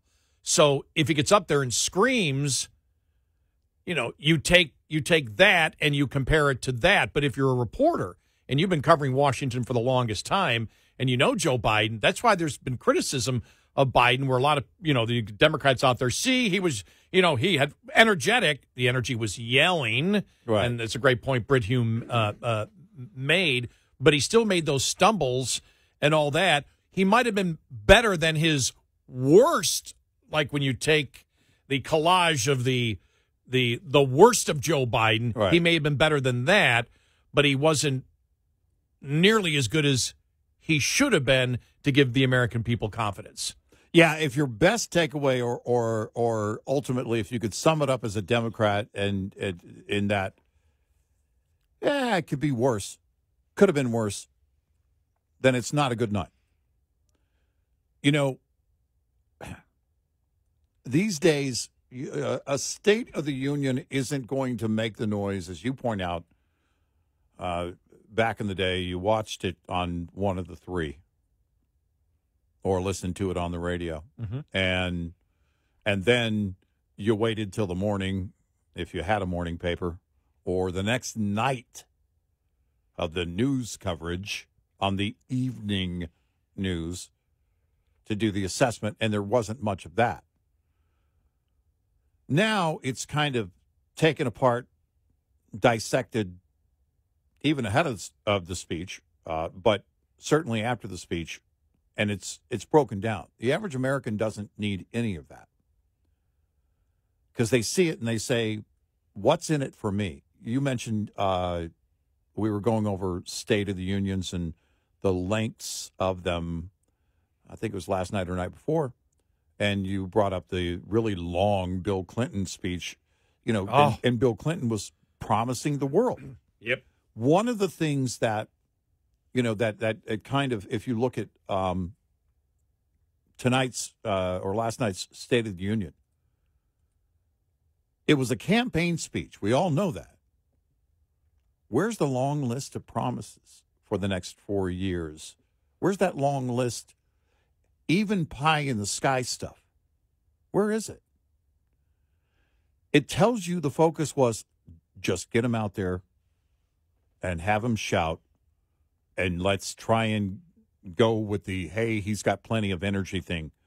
Because what would they promise? I mean, you could come in and there could be a laundress, but that would have been the brunt in the past of what the Democrats were doing. Did you notice that two of his most radical positions were at the end? One was Israel. Yeah. And the other was the transgender movement, where he said, I have your back. Yeah. But they were at the very end of the speech. Right. Where they said, okay, we need to at least state it, but make it at the end of the speech where nobody will pay attention to it. Right. And when he, they've already tuned out. Right. Yep. Now, the radical transgender movement on it, nobody has really analyzed because that was really just a sentence. Right. But the Israel stuff, he's getting pounded. Oh, my gosh. That is radical. That's a radical move by a U.S. administration. This is a radical move, the port in Gaza. Oh, yeah. I mean, it's just you look at it and you go, my God, Now we've said this before. Oh, did you see the? I got to find the. I saved the audio. I actually did yesterday. The general testifying, saying that, the finance, except for what did he say, Iraq and who else was it? Oh, I'll play it coming up. The general talking about that we're not stopping Iran at all. Right. We're not. And this was testimony before Congress. We're not stopping. No. Is anything being inhibited? Nope. Nope. And he said for 30 days in Iraq because of a couple things, but he said it's back. He goes, nothing is ever permanent. He goes, but right now, no, not at all. No effort. None. They could do the financing, everything else they can do. Whatever. Hezbollah, Hamas, he mentioned it, everything. Yep. And that's the reality of what's going on because the military's got to tell you the truth as to what they believe the situation is. This is not aid. This is not humanitarian aid with this port. This is helping Hamas. Right. Well, when you use the Hamas figures that have been disputed by other reputable international organizations saying, we don't believe that's true. We don't believe it's 30,000. Right. They're making it up. Don't use He's using Hamas's number to justify that our ally is doing the wrong thing. Right. And we knew this was going to happen. We said, watch out, Biden. It's actually taken longer than I thought it would. Yeah. I thought it would happen within 2 months. It's taken longer than that, but I knew that Biden would betray Israel. Yeah. And would do anything. Well, you put a port in Gaza to do what? To give them aid, which will end up in whose hands? Hamas. They're in control of everything. Yep.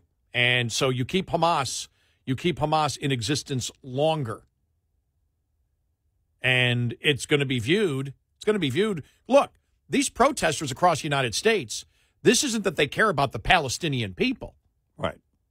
They support Hamas. They support the brutality that we saw on October 7th. They wish for that to continue.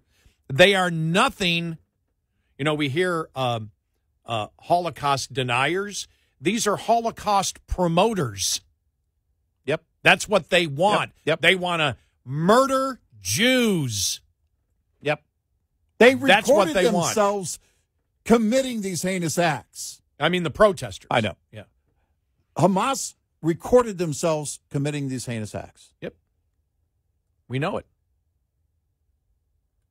We've been saying since the beginning, since October 7th, there's the radicals, and on the other side, everybody else. So, yeah, and I think when Britt Hume does mirror, he didn't say exactly the way that we said it, but I do believe that this was to shut up the Democrats, the radical Democrats and other Democrats that are stating Biden is too old to run. That I believe that was the only patch that this was about. I don't believe it was about getting independence.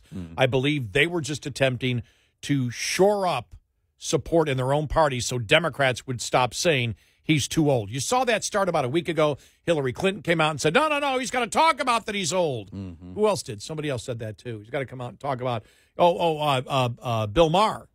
Saying it. Yeah. Oh, yeah. Embrace it, you're old. Embrace it, you're old. Yeah. He's old, but he's energetic. And that's what it was about. It wasn't about trying to convince independents to vote for you.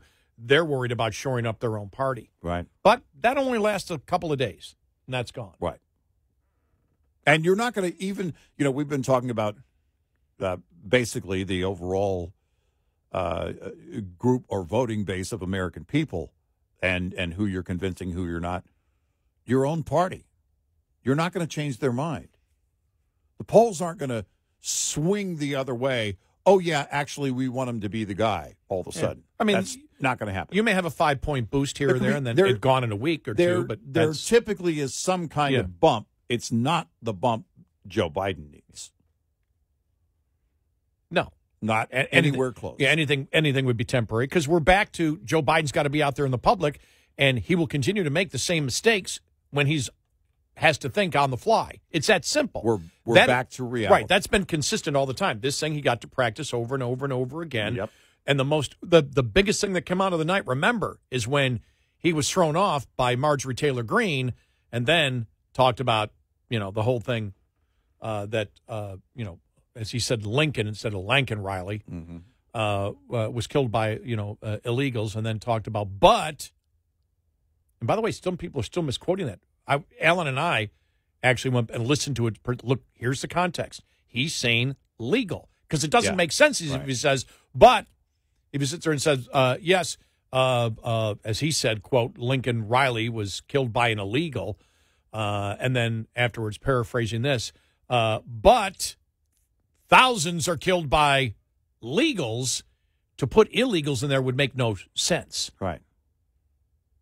Because some are jumping on. See, he's saying that illegals kill illegals kill thousands of Americans. No. He was saying legal. Right. That's even worse, though. Oh, it's horrible. Because what he's saying the fact is that it was off script. Yeah. Because he's in a way he's communicating. Look, murders happen. They happen in the country, so it's no big deal. It's just another murder. Right. And that's the defense. And that's about a week-old defense that's been going on from the Democrats now. Well, essentially, if Americans are doing it, then, of course, illegals can do it. Right. Who are you to say that if Americans are committing murder? Well, imagine we're the DNC. We're a melting pot of murderers. That's your case, dude. We support diversity and equity in murders. Yes. And inclusion. Right. DEI for murders in the United States. Bring us your huddled mass murderers. 866-90 Red Eye. Lines open for your calls. 866-90 Red Eye on Red Eye Radio.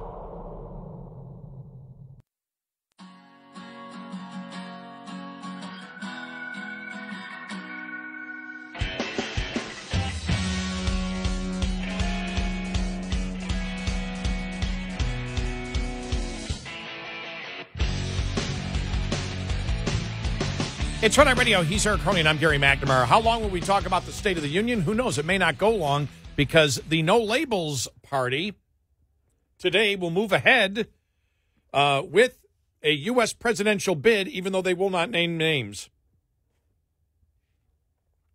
We'll have that story coming up following the top of the hour. No labels, no candidate. What, are you going to have a tag team? Yep, they're expected to announce today that they're going to move forward because they don't want this. And then everything about Biden will be forgotten because then they'll believe that No Labels goal might hurt Biden more. Because remember, it's the Democrats that are trying to stop No Labels. Mm-hmm. Yeah. And they're already worried about Kennedy at this point. Right. What Republican are they going to get that would agree to have a Democrat vice president? Because that's the whole point. They want a unity party, either a Democrat presidential candidate and a Republican vice president, or a Republican president and a Democrat vice president. Liz Cheney. Yeah, exactly. For what? The president or the vice president? Whatever. I'm not going to put labels on it.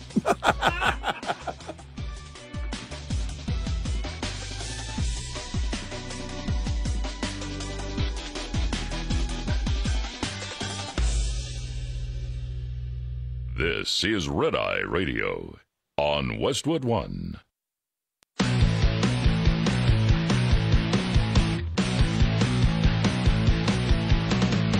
Now, it's Red Eye Radio.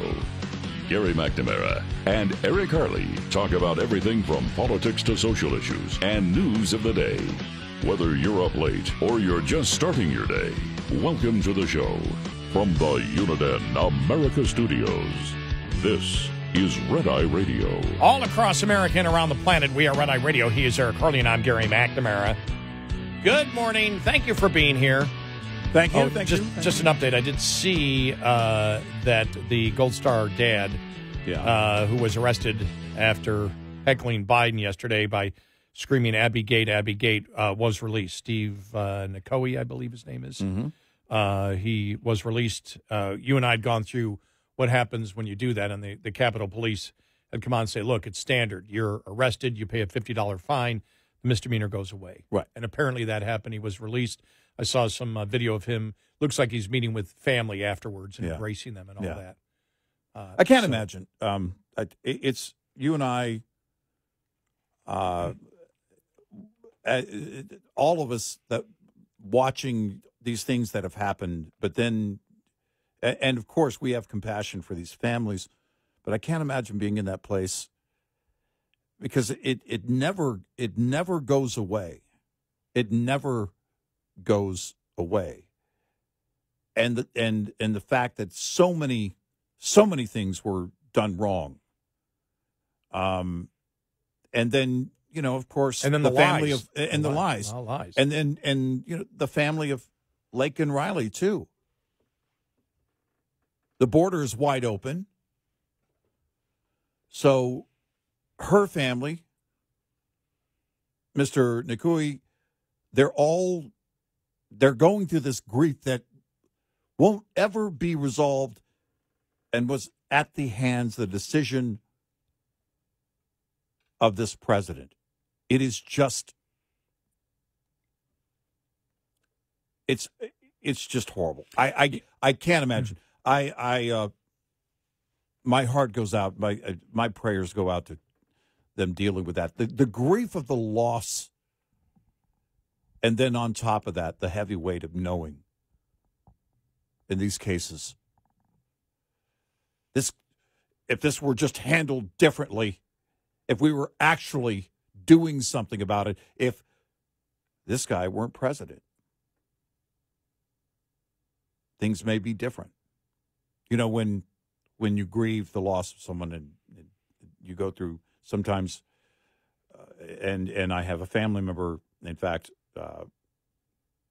who has dealt with the loss of a child, an adult child. And so inevitably they went through the stages of, could I have done something? Could I have done more? Those kind of moments that you go through. It's part of the grieving process.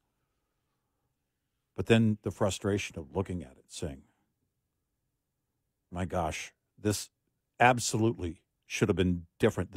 The injustices here. Well, when you're, I'm sure, a parent of a soldier, that when you're a soldier, you go in, there may be wars that you fight that you might not be 100% for, you may be 80% for, or 60% or have questions, but you go and do your duty because you knew going in that's what was going to happen. Yep. But when you deal with a situation like Afghanistan, that was a complete lie, that you see the stories out there and the number of people testifying at Abbey Gate that they knew who the terrorist was, and the military would not protect their own. And then Biden lied about what the generals told him across the board. Everything was a lie. That's a betrayal of the soldier. It's not a difference of opinion of a war, but it's a complete deceit and betrayal of those soldiers. There are certain things, and I have friends who have served.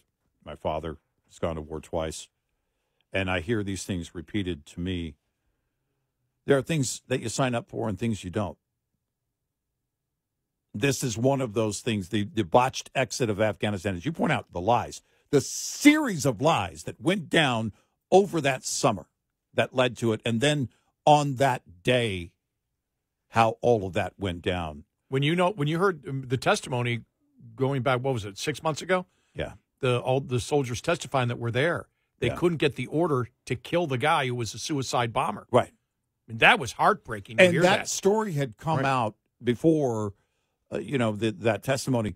But that testimony was the actual people there. You're talking about the reality of it hitting and confirming that story that had been out there.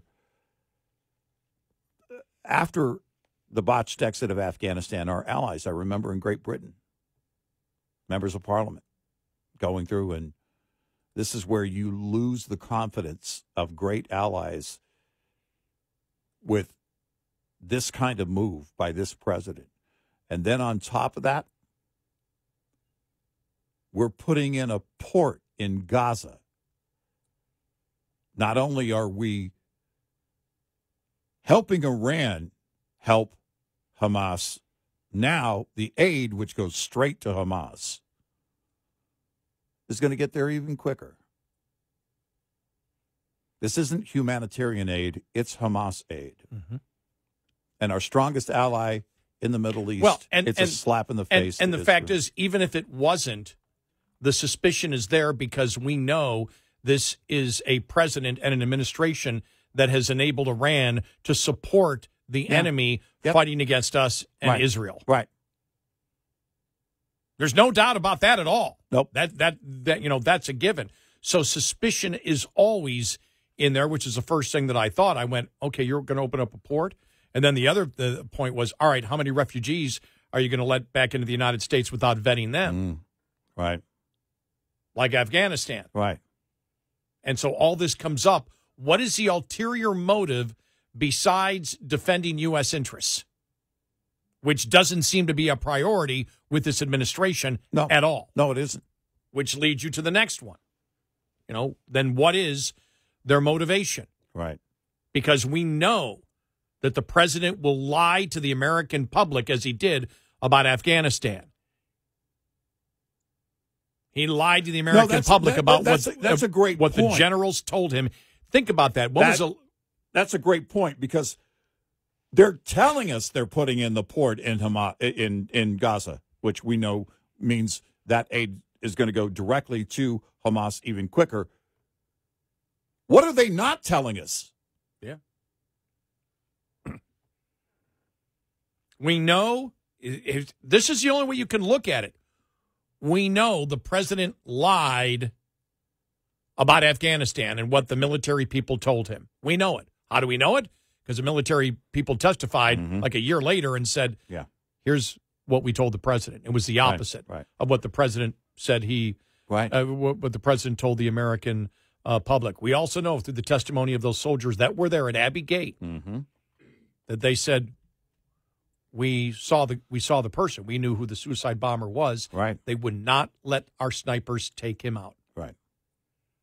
And you look at that, you go, my God. And then we know that Biden reversed the Trump plan, just like on the border, and let money flow, oil money flow to Iran, which then took that money to use for Hamas, Hezbollah, but especially Hamas, because that relates directly to Gaza. So they were able to finance Hamas rebuilding in Gaza. And that financing still continues. Right. That money flow is not stopped. And we know that, what is it now, probably 200 attacks on U.S. military sites and interests around the country with money that went to these terrorist groups from Iran that was made available through U.S. policy. Yeah. And that's the thing that gets me. It's like we're fighting. It's like we're financing or fighting both sides. And that's the thing. I'll never forget my father during Vietnam. And I asked my father about Vietnam. My father, one of the last, probably, less than 1% of World War II veterans that are alive. My dad's one of them. I can remember in Vietnam, and we talked about it, and he said, there's two things. The government lying to you when you're fighting a war, right, and the government not attempting to win the war. A status quo of, all right, let's just blunt the enemy and not attempt to win this thing while American soldiers are getting killed. Right. He said the public just won't stand for that. And they didn't. And no, they didn't. And so we see what happened there, and now it's not, because we talk about, Ukraine, and the Republicans who have a great point.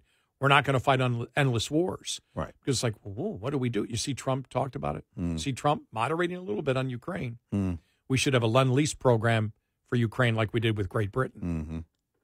That made news yesterday. I was like, okay. He's saying, okay, it's Lend-Lease. We help them and they pay us back, but they can't pay now. So I don't know what they, what the plan would fully be. But what he's saying is we need to blunt Russia. Trump, that's the first indication where he, made that. Now he wishes to do it in a different way. But as we've stated, you have to confront Russia. How you do it, the fact is, our problem is there's no trust in this administration because we know they'll lie to the American public, and we know, what's the end game? When you're fighting a war and you say, okay, but we're going to limit Ukraine to what they can do so we don't tick off Russia enough where they're going to use nukes, well, then you're at a stalemate from that point. Right. You've done nothing. You've done nothing. You just said, okay, we're just got to keep the stalemate on. Now, if you're going to do that like we did in the Cold War, you need to explain that to the American people. And say we need to defend the positions that we have here now. Well, that would be, you're right. That would be explaining your end game, right. what you're doing. But you've got to have credibility in the first place, and this administration has no credibility. They have none.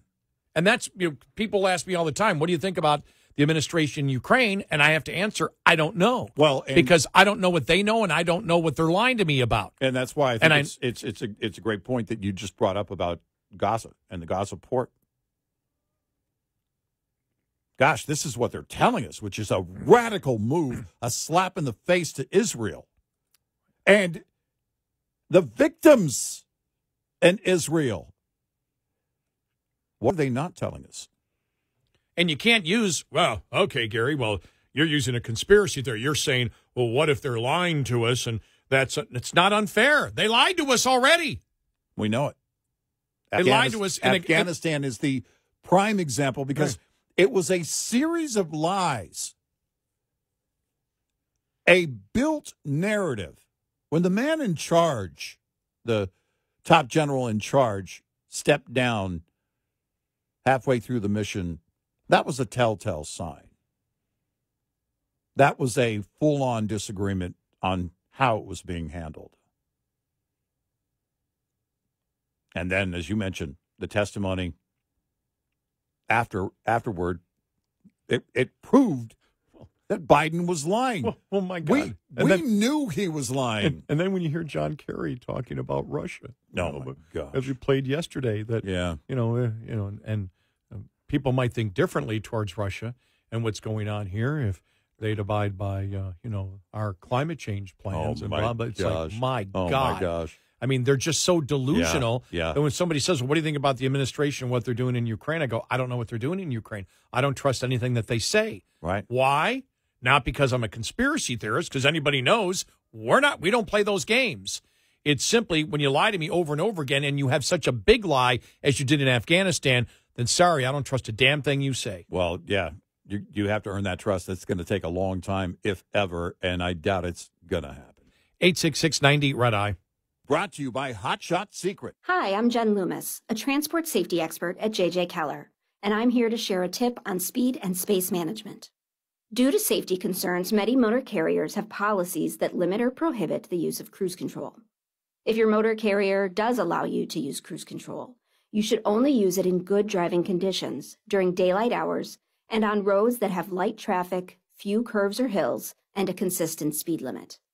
Never use cruise control when operating in adverse driving conditions, including wet, icy, or slippery roads, during rush hour in heavy traffic or on congested highways, at night, or when you're tired or fatigued. During all of these driving scenarios, you want to be controlling and adjusting your speed as you drive instead of having to suddenly brake if you encounter an obstacle. In the case of a slippery road surface, you want to be able to slow your vehicle by not accelerating instead of using the brakes whenever possible. This tip was brought to you by J.J. Keller and Associates. Visit us at jjkeller.com.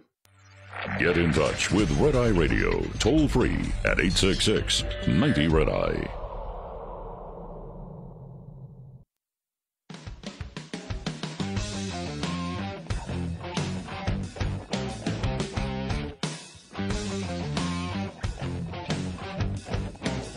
It's Red Eye Radio. He's Eric Harley, and I'm Gary McNamara.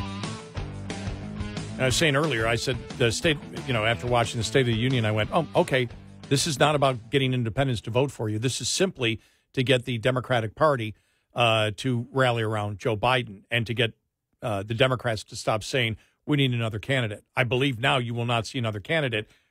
Reading here from Democratic consultant Douglas Schoen, Fox News op-ed piece, Democrat consultant, I don't expect that the largely negative polling for Biden will change in the long term based on this speech, though based on the history of the State of the Union addresses, there could be some short-term kind of bump for the president. But rest assured, the ultimate purpose of Thursday night's speech was to make a case that absolutely needed to be made. Joe Biden plans to be the candidate for re-election, is the candidate for re-election, has the energy and indeed the vigor to run in this campaign. Whether that remains the case beyond Thursday night is an open question. Well. But for now, Biden did the minimum necessary to maintain his status as a credible and viable major party candidate for the president. But it doesn't matter what the president does from now on, because I guarantee by next week he'll have made 5 or 6 more flubs where you just go, oh, God, he can't run again. They needed this in the State of the Union to tell other Democrats in the big moment the president came through. He's energetic. Now, to them, as Britt Hume said and we said, wow, things are so great. He's so angry. Anger to them is the emotion. Yeah. For Democrats on the far left, anger and rage is everything. If they get anger and rage from the president that doesn't relate to the middle, the independent out there, but it relates to the far left, they're happy. Mm-hmm. That's what will coalesce them together. Right. This was not about getting independence. Of course, it wasn't about the State of the Union, and it wasn't about getting independence by being a little bit partisan in order to grab them over. This was a pure far-left Democratic campaign speech in order to make it so you can't go against Biden now if you're a Democrat. Stop talking about another candidate. He's the guy. And so as of today, he's the guy, and you may not hear talk for probably another month unless he really starts blowing it again, which I believe he will, where it'll start coming up again saying he's getting worse and worse and worse. Yeah, it's not going to improve. It's only going to decline with time, and that's just the way it works. If the the talking points are out or the message is out, hey, shut up, he's the guy. And you hope for that message to be those orders, those directives to be followed out between now and the summer at the DNC, and then you hope to build that momentum over again at the DNC. And that's there's still a couple of people out there. Well, no, he's not. He's not going to be the nominee. I've been saying all along, he's not going to be the nominee. Today's the nominee. And that's people on the right, by the way. They're trying to convince the people on the left. And the rank and file don't want him to be the guy. So there's the question. Did they deliver the bad news? Is this, because I agree with you, it really was in part an attempt to, hey, he's the guy. You're delivering bad news to people that don't want him to be the majority of your party that don't want him to be the guy. It shuts them up, though. It shuts him up. Look how he performed. He was angry. Is exactly what you want. But it doesn't change their mind. They may be silent, but it hasn't changed anything.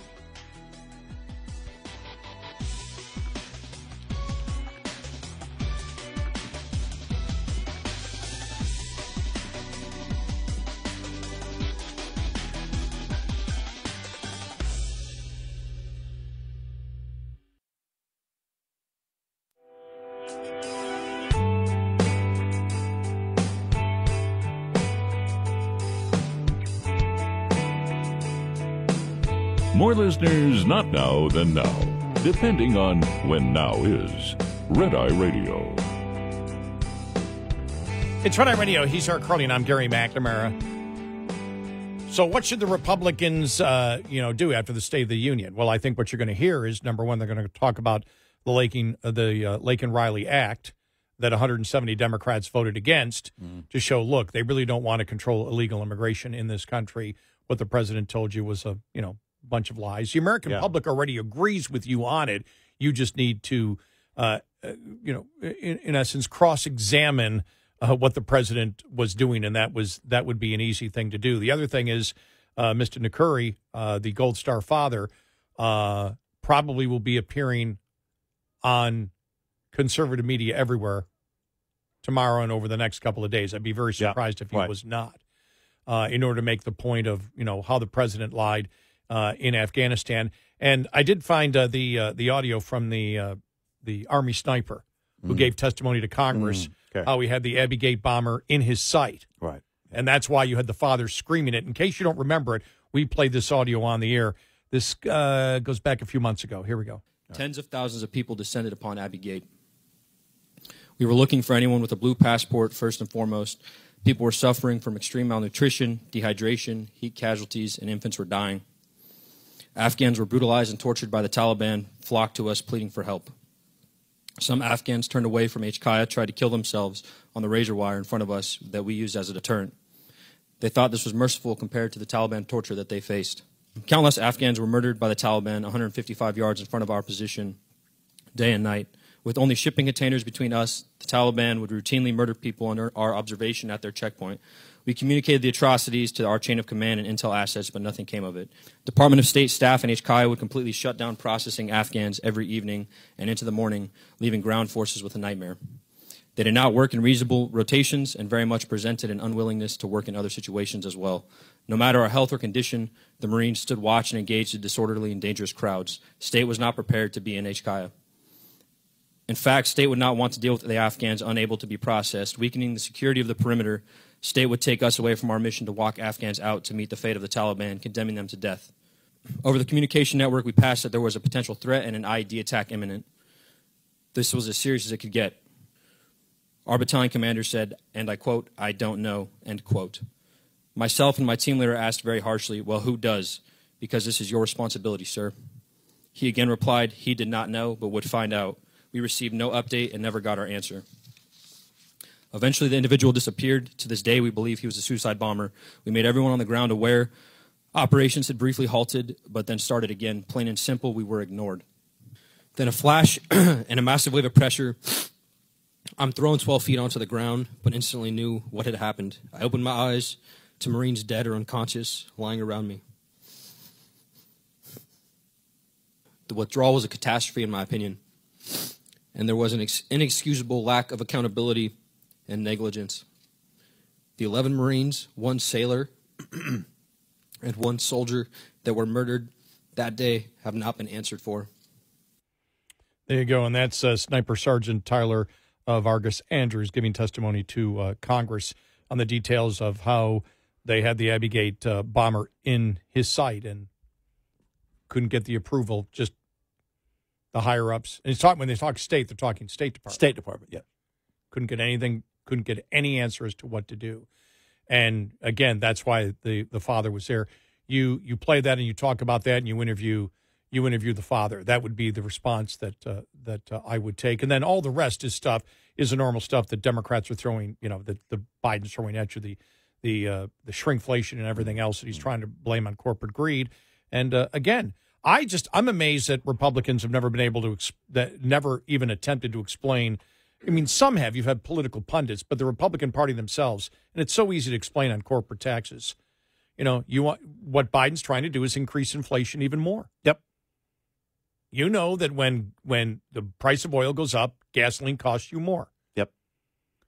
So if they're going to tax companies more, companies are going to attempt to get it back. Yep. Call it greed, call it profit making. We're talking reality. So which means what? They're going to pass it on to you. Who does that hurt the most? The poor, the middle class. Yep. Debate against me. You can't. They tried. Remember the last time they tried to do it? Well, won't they raise their price if you tax them? No, they won't here. They're greedy companies, but if we make the cost of doing business greater, they're greedy, and they're just trying to rip you off. But if we increase the cost of doing business, then they will not pass the cost on to you. Yeah, they stop being greedy after being taxed. It's a magic equation. Yeah. And so it's something easy to explain. And the other thing is you should be talking on a consistent basis. You ever seen the studies where they ask people what billionaires should pay, what's a fair share? Mm-hmm. And almost all the public underestimates what they actually pay. Right. Of course. They go, really? No, not that much. It's easier to say words like fair share. But the corporate stuff is the easiest stuff in the world to debate. Yep. Do it. Show some basic critical thinking skills to the Republicans. Like I said, if you show basic critical thinking skills and you stick to the issues, and to Trump, stop the name calling. You've got the base converted. Mm-hmm. Name calling is not going to get you the independence. No, stop everything now is about all of the independents, and you need them on board. The polls are working in your favor. Help that along. Stuart Varney was talking to somebody from the campaign saying, and he's a conservative, goes, stop with the name calling. Mm-hmm. Stop with the new scum. Right. New scum. For Newcomb. For Gavin Newsom. Newsom. You can win in the ideas. Don't do it. You're trying to get the independents. There's no reason to. You're doing that to satisfy the base. The base isn't going anywhere. Right. Don't do that. Talk the issues. You can win on the issues. And it's like, if you stick to the issues, you win. If you don't, the Republican Party and Trump can lose this election. Yep. Oh, yeah. And if they lose the election, it's their fault. It's theirs to lose. It's theirs to lose. More and more the polls are showing that. It's theirs to lose. And we just have to decide, they have to decide what they're going to promote.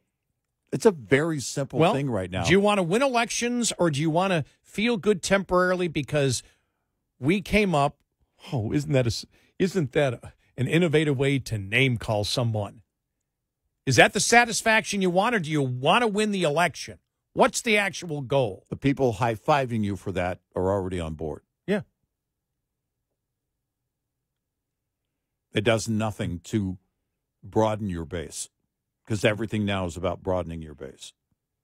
It's a general election. That's all it's about. Yep. And by the way, it's so easy. That's the thing that has always frustrated us about the Republicans, because this was before Trump. Republicans weren't communicated effectively before Trump. Trump just joined them. Mm-hmm. And when he ran in 2016, he communicated effectively, did he not? Oh, yeah. And then, boom. Yep. Communicate effectively, you win. Stick to the issues, you win. Why? Well, because independents agree with you by landslide numbers on all the major issues. They're on your side on the issues. Yep. Don't mess that up. And if you talk about, what about abortion? Trump's talking about a number of weeks. Mm-hmm. More Americans stand behind that than the Democrats' plan of abortion till birth. Right. Again, he's right in the middle, the mainstream on that issue. Well, it's a point we brought yesterday. Trump is not a radical right-winger. They try to paint him that way, but he's not. He's not. He's a moderate on the issues. Yep. He's not even necessarily on a lot of issues conservative. Right. On the issues. Yeah. On the actual issues, right. Right. So you can win. Stick to the issues. And you win. All right, a couple of other things here that we've got to make sure we get in. Did you see the CNBC had it? Now, it's not the government figures yet, but layoff announcements in February hit their highest level for the month since 2009, according to the outplacement firm Challenger Gray and Christmas. It may not be Christmas. A total of 84,638 planned cuts showed an increase of 3% from January and 9% from the same month a year ago, with technology and finance companies at the forefront. From a historical perspective, this was the worst February since 2009. Wow. Which saw 186,350 announcements as the worst of the financial crisis was seemingly coming to an end. Financial markets bottomed the following month, paved the way for the longest economic expansion on record, lasting into the COVID pandemic in March of 2020. Now, they're not including the pandemic because that isn't the natural, economy. Right. So it'd be interesting to see what the government figures are on that. Mm-hmm. But that's what that came out yesterday from CNBC. That was one of the lead stories out there.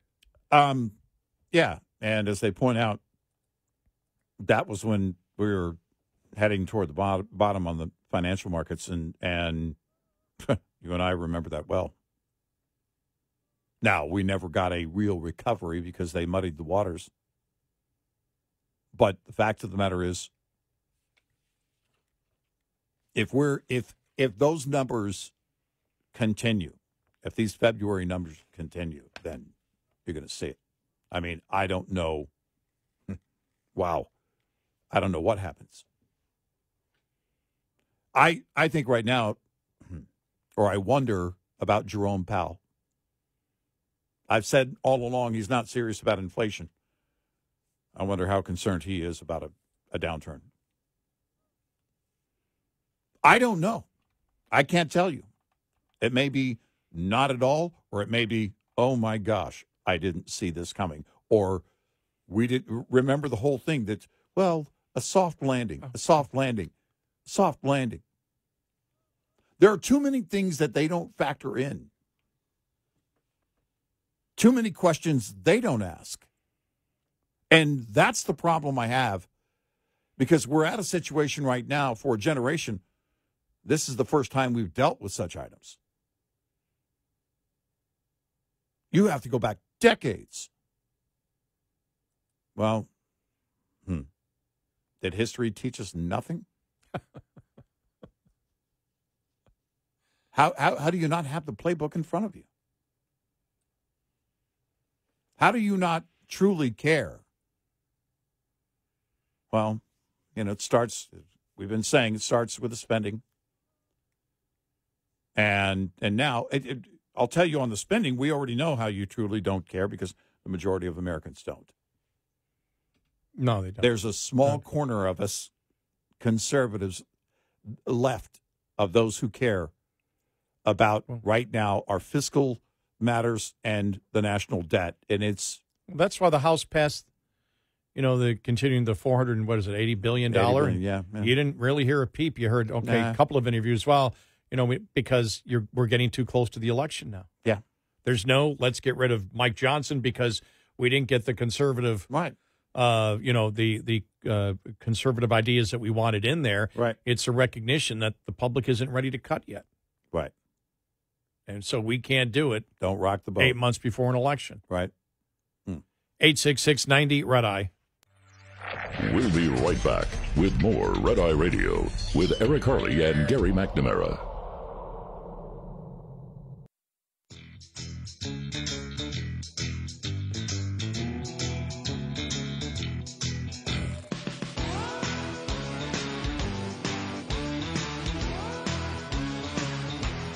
It's Red Eye Radio. He's Eric Harley, and I'm Gary McNamara. All right, so what's coming up? Well, now that it's Trump and Biden, yeah. Well, the No Labels Party is going to get to work. We'll tell you what they're going to do coming up following the top of the hour. This didn't get a lot of talk about this week because there's been so much else going on. But a Texas federal judge deals a blow to DEI. Oh. Rules that minority business aid must be open to all races. So we'll get to that coming up here in just a little bit. Plus, probably some closing comments on the State of the Union. Because when we come in Monday, I guarantee it's Sunday night, Monday morning, it's done. We're back to the regular parts of the campaign. So, we tend to just hyper focus on the day before, the day of, and the day after the State of the Union address. And for the most part, like I said, it's not the impact of a State of the Union address is a lot smaller than it was 30 years ago. Right. Because you got social media, instantaneously fact-checking, and the majority of people get their news from the internet. And, while the technology has brought about more ways to watch it, it's also brought about more ways to not watch it. So back in the day, if you wanted to watch TV, that was all, it's the same thing on every channel. The movie signs, they've got the same thing on every channel. But, and so you had to turn the TV off. Well, now with streaming, I'm sorry, did Biden give a what? Really? Okay, how'd that go? Really? Okay. Yeah, you have to really seek it out to watch it.